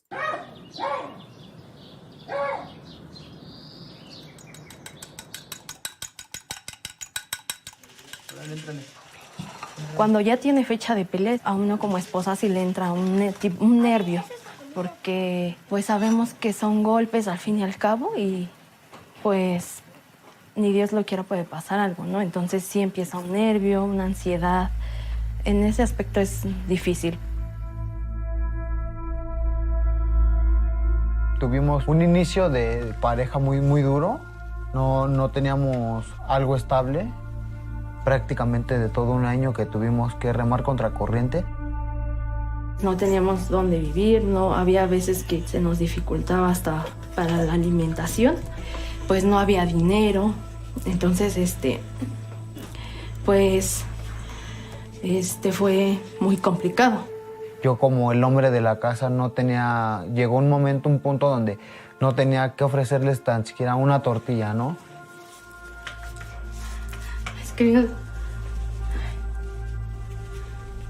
son muchos recuerdos de cuando la pasamos mal.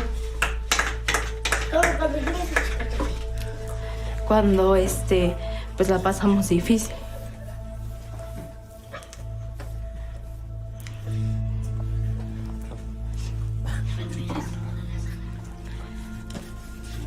Pues sí, son recuerdos muy, muy difíciles. Desgraciadamente se quedan muy marcados esos recuerdos por los momentos difíciles, que a pesar de eso, pues fueron unas pruebas muy, muy, muy duras en nuestra persona, en nuestra relación y como pareja que Dios nos mandó para ver si realmente éramos uno para el otro o como quien dice, no, nada más nos interesaba lo material, lo económico o lo físico, ¿no? Pues gracias al apoyo de mi esposa, pues para que se fijara y pudiéramos hacer algo en el boxeo y poder despuntar la carrera. Just the reasons are different, bro. And I'm not saying that makes a difference in the fight, but what I'm saying is that when you're in a fight and let's say you guys are like dead even and it's coming down to your will and your determination to keep on going, bro, your reason at that point makes a lot. To me, it does. I mean, because you take someone like Rolly who's just fighting for recognition or maybe money or whatever the hell, and then you take somebody else who's literally like doing it for a different reason. Like, I mean, I think that's it gives you somewhat of an edge as far as motivational wise and what you damn near die, bro. I pray that this newfound fame for Isaac Cruz and his wife don't fuck things up between them, because it happens.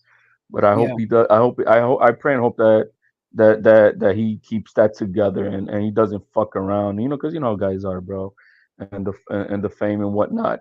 But one thing I liked about he said that he takes the ownership as me as the man of the house. I was not able to provide not even a tortilla for my family. He recognizes his responsibility, right, that he owns as a man, and then we only see that on the superficial of this, but she seems to be a ride or die type of chick for him, right? Yeah. And I hope hey, I pray and hope that they, it's the same thing with Teal, bro. When the one thing I liked about that Teal fight, bro, the thing that had me like rejoicing a bit with Teal and that fight with Ortiz, was that he was back together with his wife in the locker room. Yeah, I seen her. Yeah, I seen her there. And I was happy for that. I was so happy for that, because that's the one thing that matters. It really does, above everything, bro. Fuck boxing, fuck everything else, man. So, but hey, man, but when you fight with a purpose like that, it's more than you. It's more than your ego. It's more than right. There you go. That's what I was trying to say. Yeah, it's more. And I'm not saying, look, a lot of fighters fight for their family, but like we know there are fighters like that fight for different reasons, right? So like, look, let's say like I'm fighting for greatness, and then the other guy's fighting for his family, bro. The survival of my family, the food of my table. That's what I mean. So it's like when it gets down like dumb, to me, I've always said this, and this is just my opinion. I feel like the most dangerous fighters in the world are fighters that are fighting for their family or their loved ones. I just feel like they're the most even beyond that, because if you think about it, they don't even question dying, bro. They're just like Pitbull Cruz is fighting not only for his family, but then he's like, if I lose, where do I go from here? Right, where do I go from here? Yeah. Where do I go from here?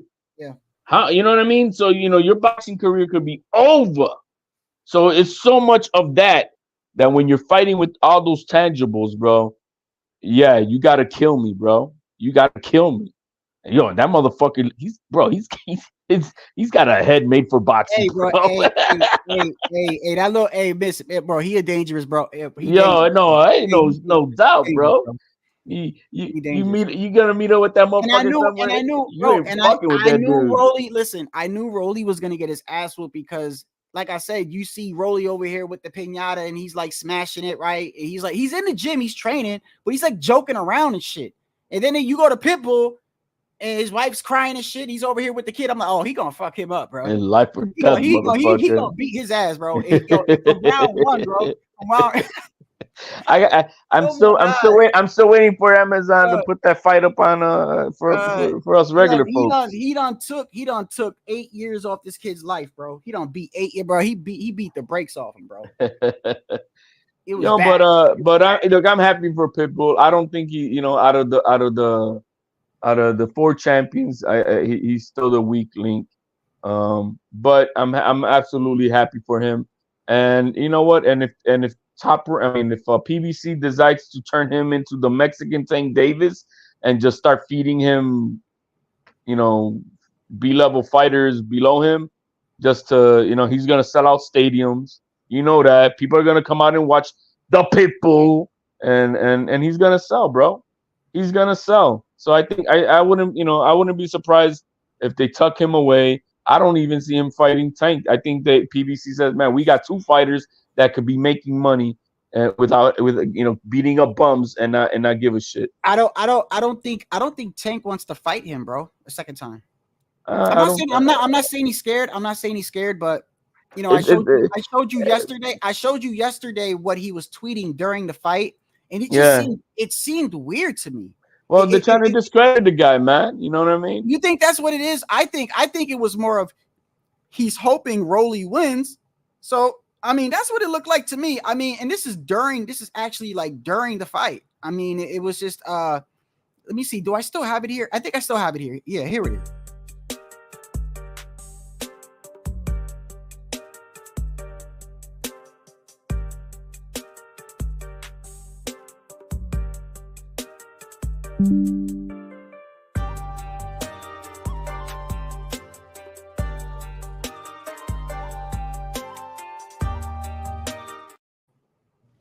It could be a little bit of everything, man. But I wouldn't be surprised, man. Pitbull Cruz, make your money, man, because I don't think Pitbull Cruz is the guy who can go for unifications and beat any of those other guys, man. Yeah. So I just think that, hey, man, it is what it is. I don't think your talent is on that Tank Davis level, and especially at 140, man. I mean, even though he looks like he filled up pretty well at 140, like I think he might be stronger now at 140, not having a Pitbull, not having to cut down on 135.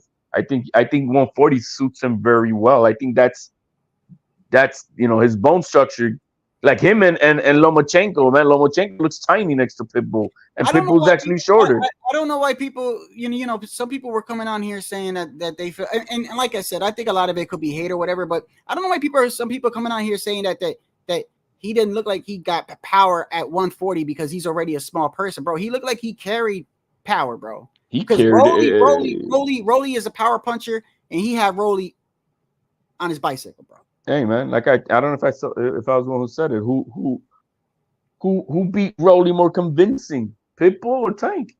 And now you look at the 140 division, bro, and it's stacked with monsters, bro.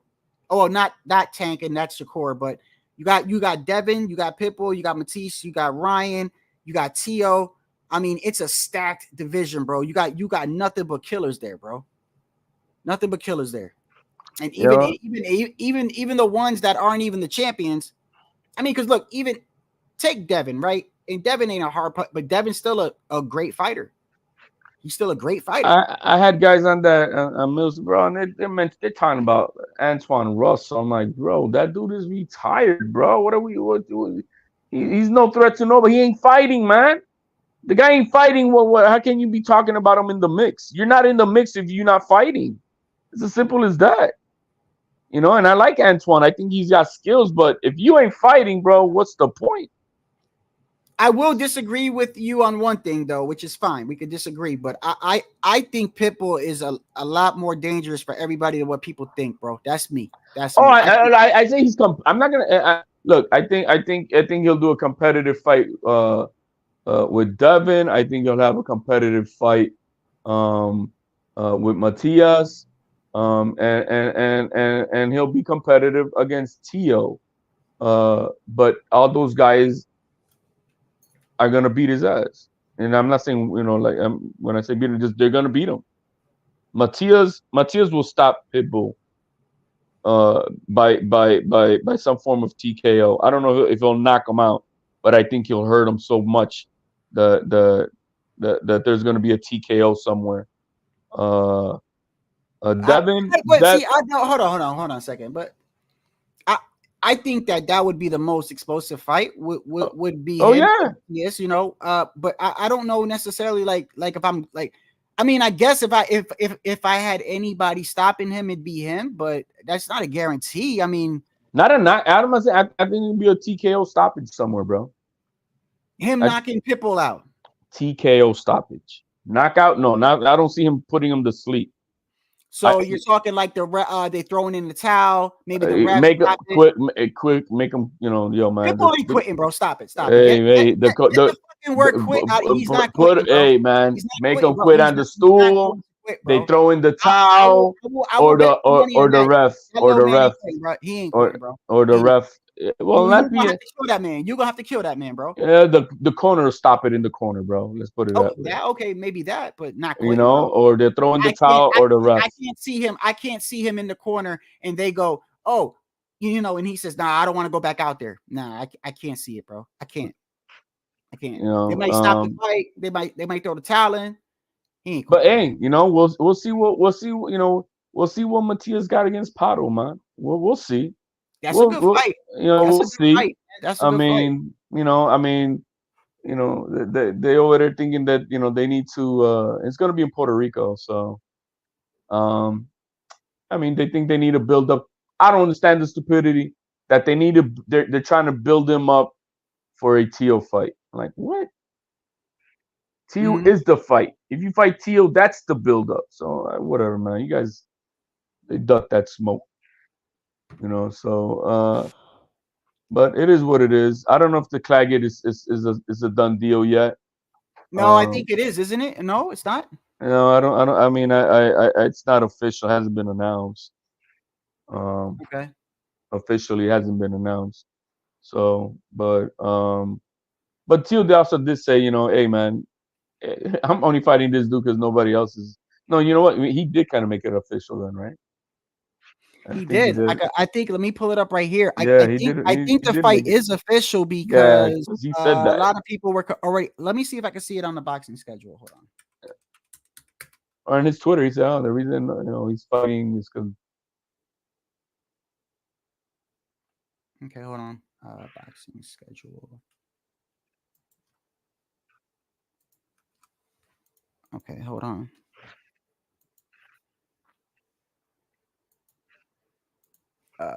Right here.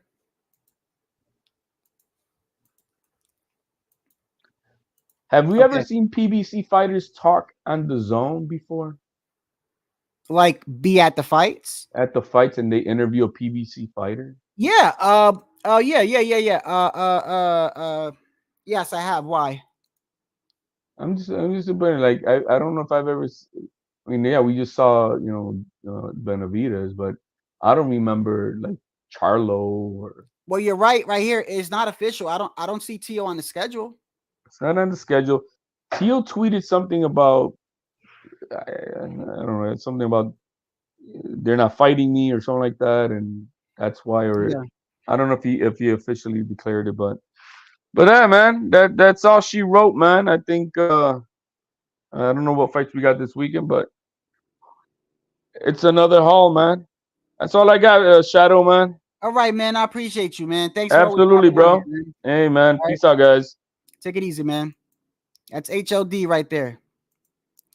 Like I said, 80% of the time when he's talking, I be having this in my head, Please, I don't have any time for any gossip now. Yes. Look at you.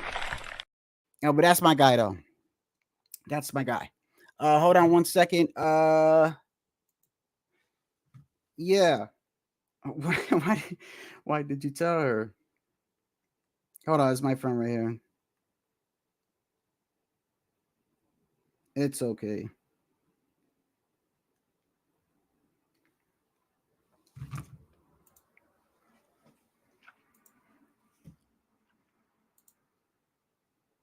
Nah, I mean, HOD knows his boxing, bro. He knows his boxing. He's just, we disagree on some things, but that's why though, to be honest with you, he's always welcome here, just like anybody else is.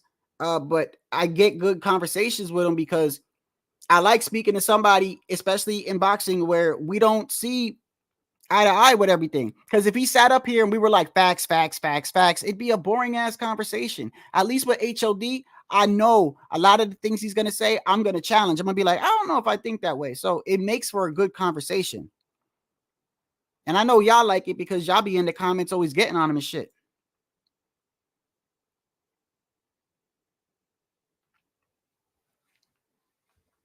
So where did they find Claggett? That's a good question. Let me grab my water. Hold on. I'm going to show you right now. Hold on.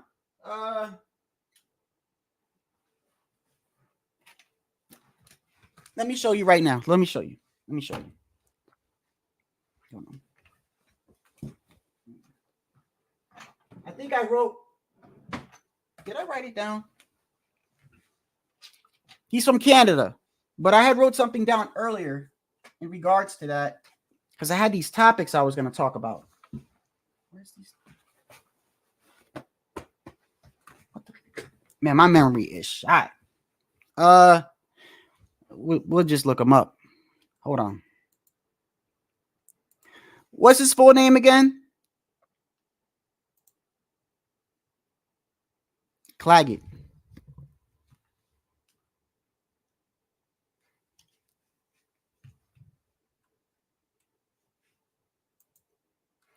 I mean, it's no secret HOD likes T.O. I mean, pause, he backs him. Thank you, bro. Thank you. Steve Claggett. So we could look up Steve Claggett right here.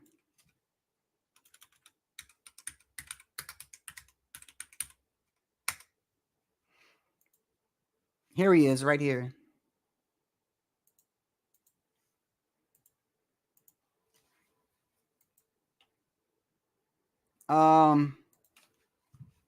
Obviously, he's a white guy.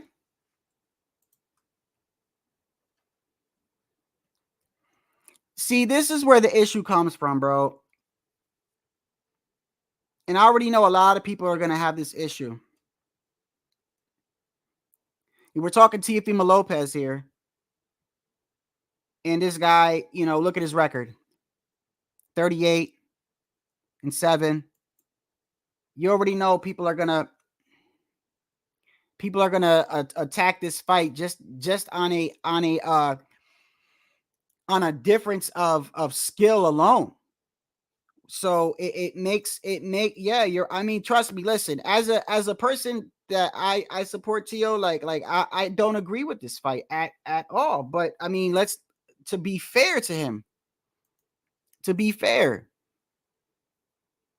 the man was trying to fight Jose Ramirez. Jose Ramirez pulls out, right?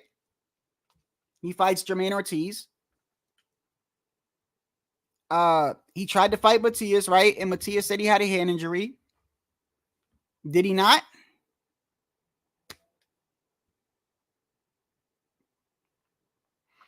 The only thing that I think some people can say is that you did have Barboza calling him out constantly. You did have Barboza calling him out constantly. Now, the reason why, I don't know. I mean, but to be honest with you, man, all you guys that say like, oh, Barboza beats, I don't think he beats T.O., bro. I don't think Barboza is really that. I don't see what y'all see. It is what it is.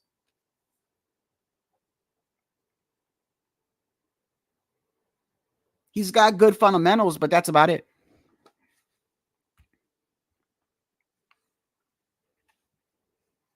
What happened? Actually, that's a pretty good comparison. Yeah, it is like that. Isn't that the fight where he went to Puerto Rico?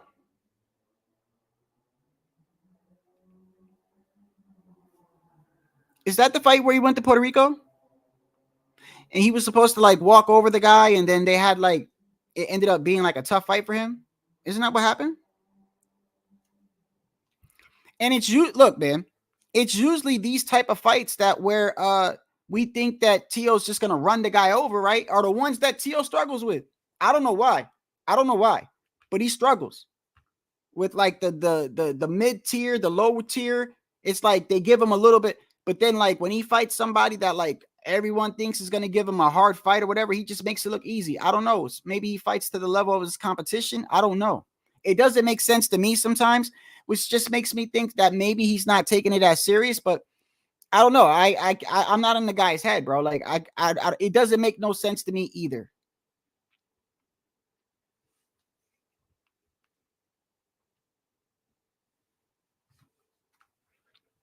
So I'm gonna drop the link again if nobody else comes on, man. I've always been damn 3.5 hours. Damn, bro.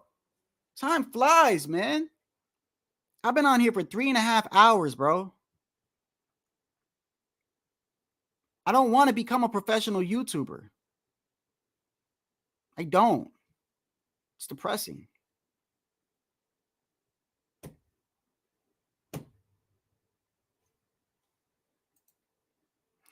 What was Pitbull's purse versus Rolly? Okay, let me see. It's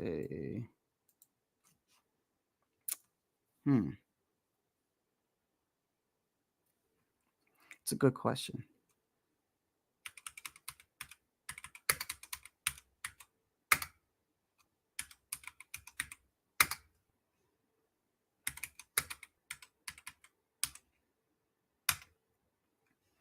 Bro, I can't be doing 3.5 hours every day. I mean, first off, it's because I have time these past days, but it ain't gonna be like that. We going back to I'm not gonna have enough time to do it anyway, but still, it's not the point. Hold on, let me see.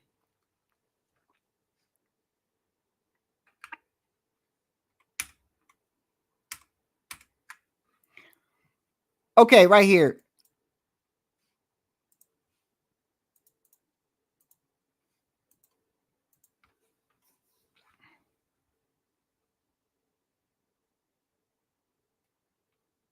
I mean, guessing with Ryan Garcia, and because if you remember, Rolly Romero had talks with fighting Ryan Garcia, and then remember he backed out to fight Cruz for the Amazon pay-per-view, and he's thinking that he could have made up to about 5 mil. That's Rolly.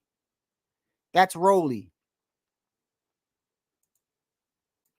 Mind you, that's just speculation, bro. Oh, right here. Here we go.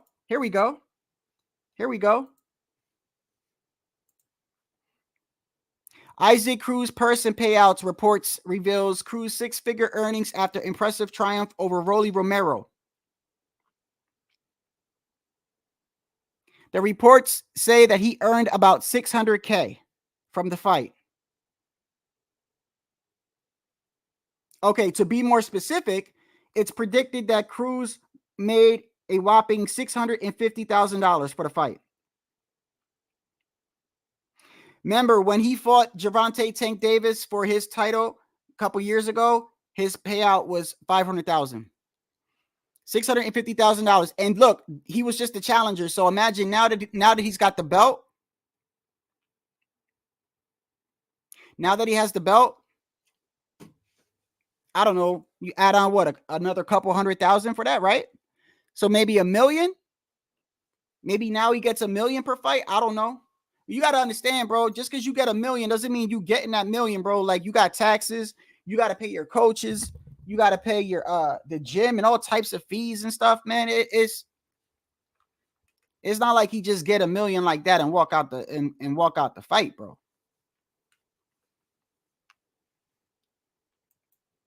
What's going on, man?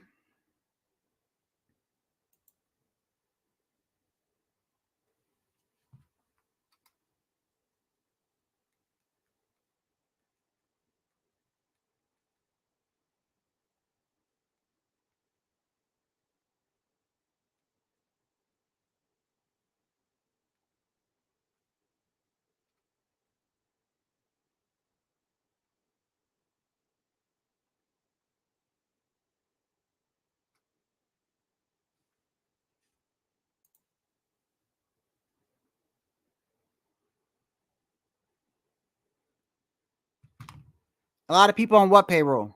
Oh yeah. Of course. And you got to think about it. It was a title fight. It was a title fight, right? So you got to think about he's a third generation fighter, right? You got a cut man. You got all those people in the corner. Take out taxes, right? It's really not that much. I mean, not for me for putting your life on the line, bro. You think 650K is really that much for putting? I mean, depending on who you fight, bro, most of that shit could go to your hospital bills. What do you think? These guys after the fight, they just go up to the ER and just hand in their Blue Cross and Blue Shield fucking card? No. Half of them don't even have insurance, bro.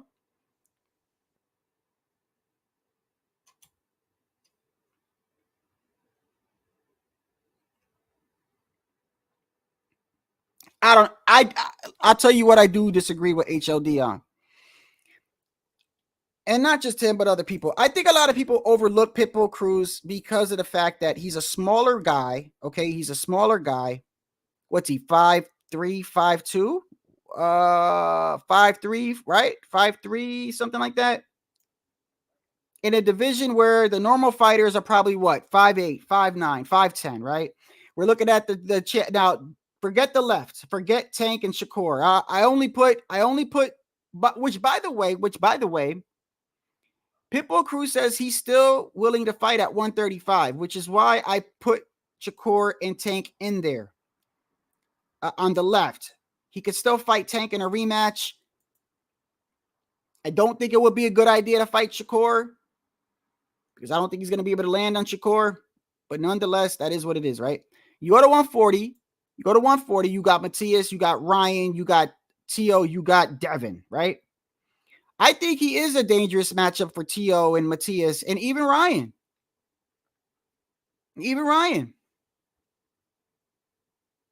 I don't know where people get this idea that Pitbull's just got when have we ever seen him dropped or anything like that? And the smaller and he's got that Tyson guard, that tight Tyson, and he moves like a little mini Mike Tyson. And he punches hard. And he fights for his family and his wife. I mean, I don't think it's that easy, bro. You have to kill that little guy. You have to kill him. He's not going to stop coming forward. I can tell you that right now. He's not. Y'all can talk shit about Rolly all you want. Rolly got power, bro. Now, Rolly ain't got no technique, but Rolly got power. And I saw Rolly land a clean shot right down the middle.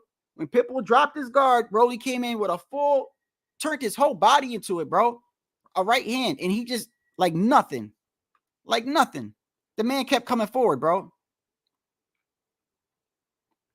Everything Rolly landed, this guy just took it like it was nothing. Mind you, this is the guy that Gervonta Tank Davis said was the hardest puncher he ever faced. He said Rolly was the hardest puncher he ever faced. So I don't think Pitbull's that easy, bro. I just don't. I think it's a hard fucking fight for anybody, man. For anybody. It'll be easier for Devin. It'll be easier for Shakur because they could use their elusiveness and their agility and their speed to keep moving away from him, throwing quick combinations, and he might not. And because he throws every punch with so much power, he leaps. Almost every shot Pitbull throws, he leaps, bro. He leaps. He's putting all his body into it. So in a way, it's kind of telegraphed, but he's got very good body shots. He goes to the body very well. He's got uppercuts. I just don't think it's an easy day for anybody, bro.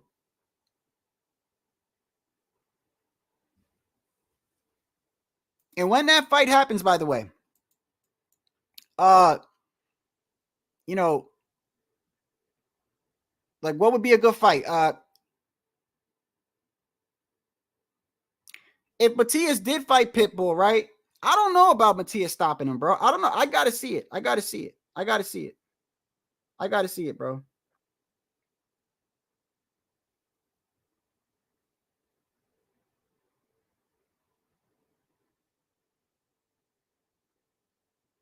And I still feel bad for, or I mean, do y'all feel bad for Rolly anyway? I mean, do some of y'all feel bad? I mean, I've never seen promoters laughing at a fighter losing, bro, because he got knocked out. I never seen that before. Rolly. Which one is it? Right here? Which one is it?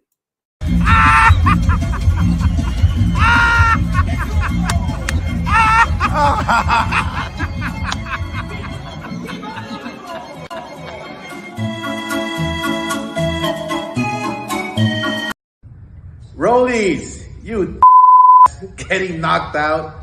Focus on your opponents instead of focusing on me. God damn it. All other fighters, learn from Rollies. Don't talk about promoters. There's only 3 of us in the world.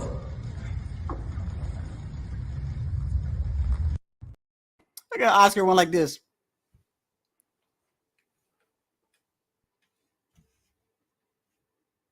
Oscar funny, man.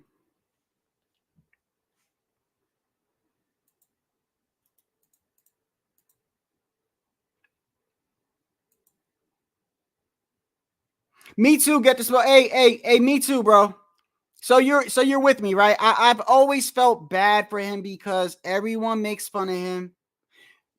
And I think what a lot of people really fail to understand about Rolly, bro, mostly people go, well, good for him, bro, because he talks a lot of shit. And that's all he does. And he's promoting, bro. He's promoting. I don't think he's really like that. I don't think he's really like an asshole. Like, I've seen him outside of promotion, like talking normal. Like, not like, and then there's sometimes where he's got the camera on and he knows, listen, you think he's stupid? Well, maybe, let me take that back. Sometimes he is. But he knows that, bro, that the major selling point that he has is his promotion. Remember, I talked about this earlier in the live. Rolly got to where he got with help, clear help. Every important fight he had, it was either a robbery, it was given to him, or whatever. And that's most likely because they saw a character in him that could promote a fight and they could make money off of. So he knows that. He knows that part of the reason why they're invested in him is because he could promote a fight with his little antics that he does and the trolling that he does. But other than that, I don't think he's really like that. I think he's just, what do they say, doing it for the gram? That's what I think he's doing. That's my honest opinion.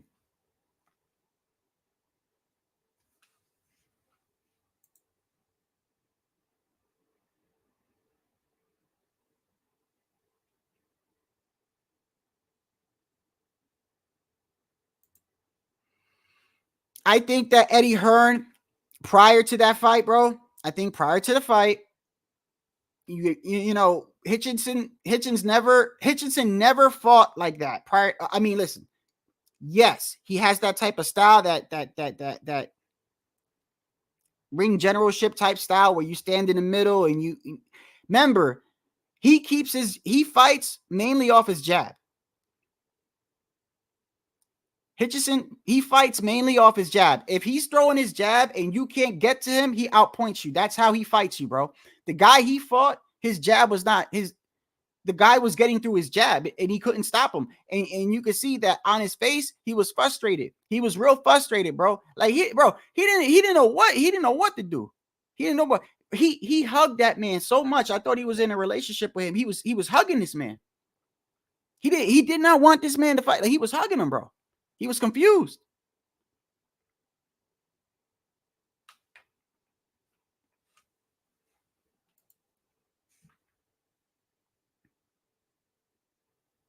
for what Rolly has in his life, for Rolly's skill set and Rolly's experience in getting into boxing late, transitioning from judo, I think he's pretty successful. But you got to remember, though, he had help. Rolly has had help.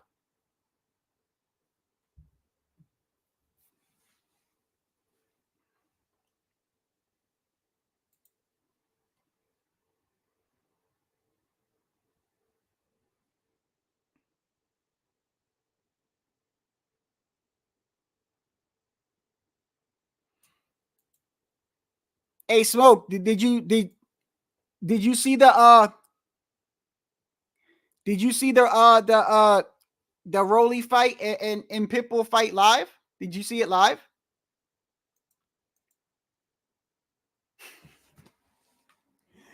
Yeah, I saw him playing Connect 4, bro. Yeah, I saw that. I saw him.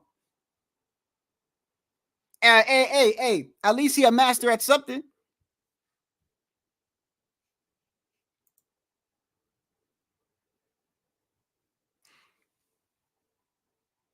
Bro, that's a good Look right here. Look.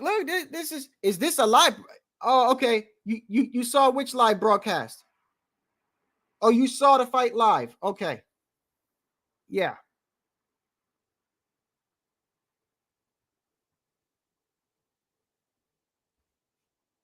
This is a good fight right here.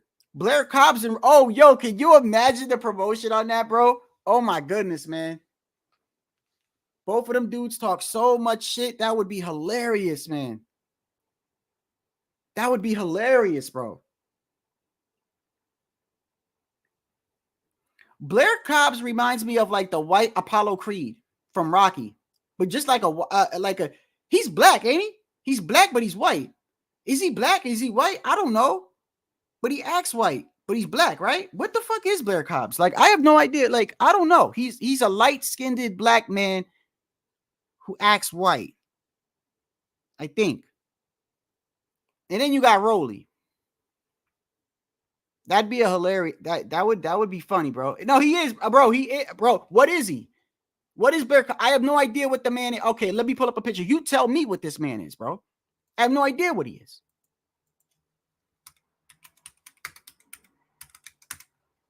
Look, okay, somebody tell me what ethnicity this man is right here. I don't even think he knows what he is.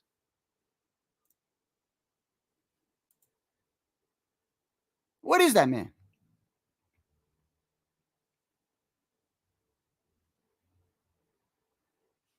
He's mixed? Well, mixed people are beautiful. But Blair Cobbs, he's confused. He don't know what he is, bro. He has no idea what he is.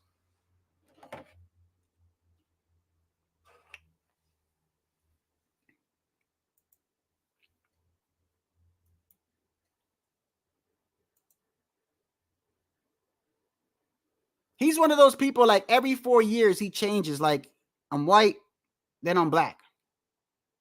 Then I go back to being white again.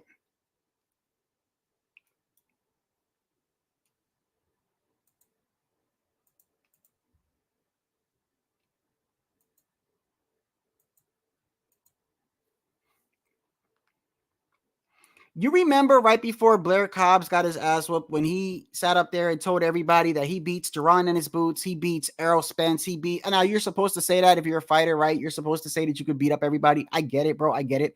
I just find it so ironic that the fight where you got your ass whooped,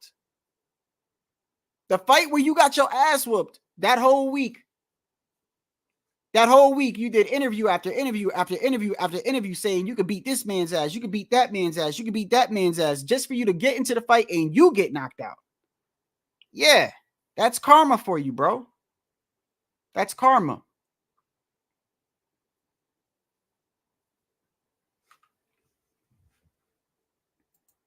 That'd be good promotion too.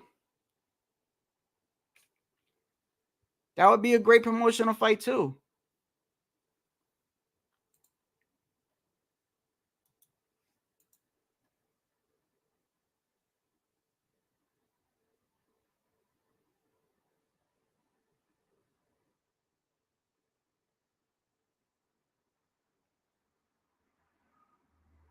And since all you guys don't like Teofimo Lopez, here goes the clip of Crawford saying fuck Tio. This is for you guys since all you guys don't like Tio. Saw Tio. Saw Tio weigh in. What you think about it? Man, fuck Tio. Yes! Yes! Fuck you too! Since y'all don't like him.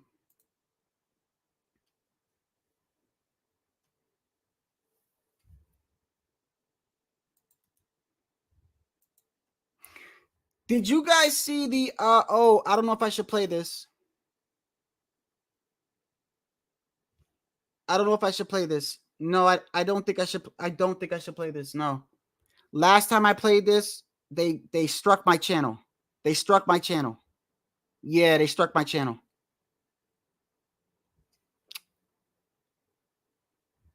Damn it.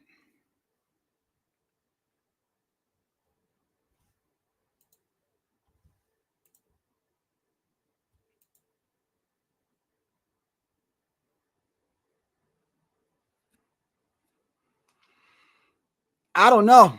I don't know. Is Rolly still under contract with him? Let me see.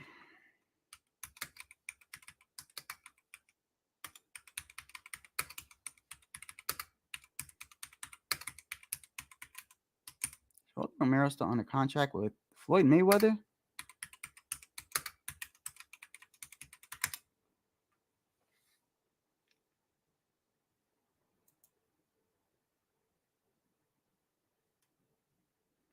Bro, everywhere I go, they showing Rolly getting his ass whipped, bro. I know he's got to be depressed, man. He's got to be depressed. He turns on social media, people laughing at him. He goes to the store, people laughing at him. Everywhere he goes, they're like, "Yeah, you got your ass." That's gotta wear and tear on you, bro.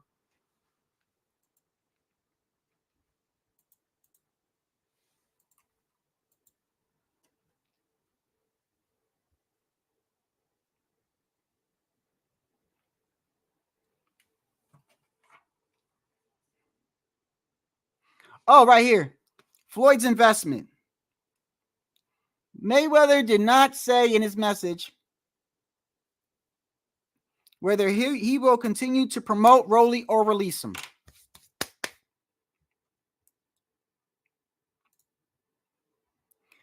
So what that means is that Floyd's going to try to get another good fight for him, and if he don't, he gone. That's basically what that means.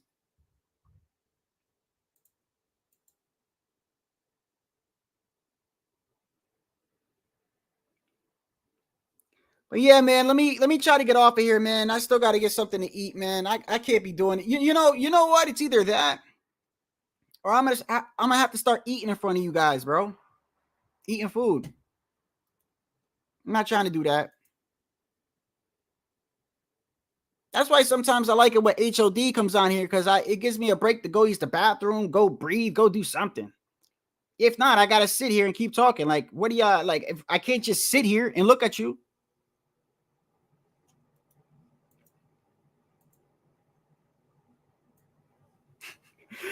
I fuck with you, Hawker, man. Hey, man, look, I appreciate y'all for tuning in, man. Tomorrow, I'm not sure about tomorrow, but I'll get back to you on tomorrow. I want to try doing lives around like 6 or 7 if I can. 6 or 7, going to like 6 or 7 to like the 8 o'clock p.m. Not going past 9. I want to try to do that, bro. I want to try to do that. I want to try to start a live at like 7 and don't go past 9. Every time I say the live ain't gonna be, every time I go, this is gonna be a short live or this is gonna be 20 minutes.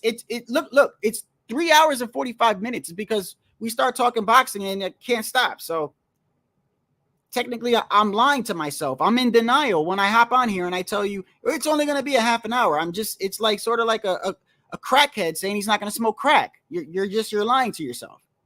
So I got to start doing something. I don't know if I got to set an alarm or you tell me.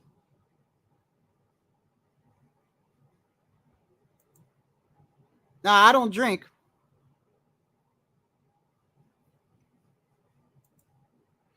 Stop it, bro. You're just trying to make me stay on longer, OG, by saying stupid shit. Don't even bring up Erlanga and all this other shit. This is what y'all do. Y'all know my live is about to stop. So then you start saying some stupid shit to be like, oh, I know I can get him to keep on staying. Yeah, yeah. Come on. You know, and I know. Haney don't even want to fight Tio. Maybe he does after. You know what? No. Maybe he does after fighting Ryan. I could actually see that fight happening. I can actually see that fight happening. But if it does, before I get off, I'm going to say this. If it does, that fight will sell. That fight will definitely sell because of the grudge match and the history that both families have between the fathers and them fighting in the amateurs or knowing each other in the amateurs, all the shit talking that the fathers do back to each other. That would be, that fight's going to sell itself. So maybe they've been trying to hold off on it. I don't know. But we'll see, man. All right, man. This is Shadow Ghost, man, too. Well, yeah, I'm really trying to. Do I think Bill Haney's a scumbag? No, I don't think Bill Haney's a scumbag. Why? No. I've spoke to Bill Haney on a panel a couple times already. Not here. Not here.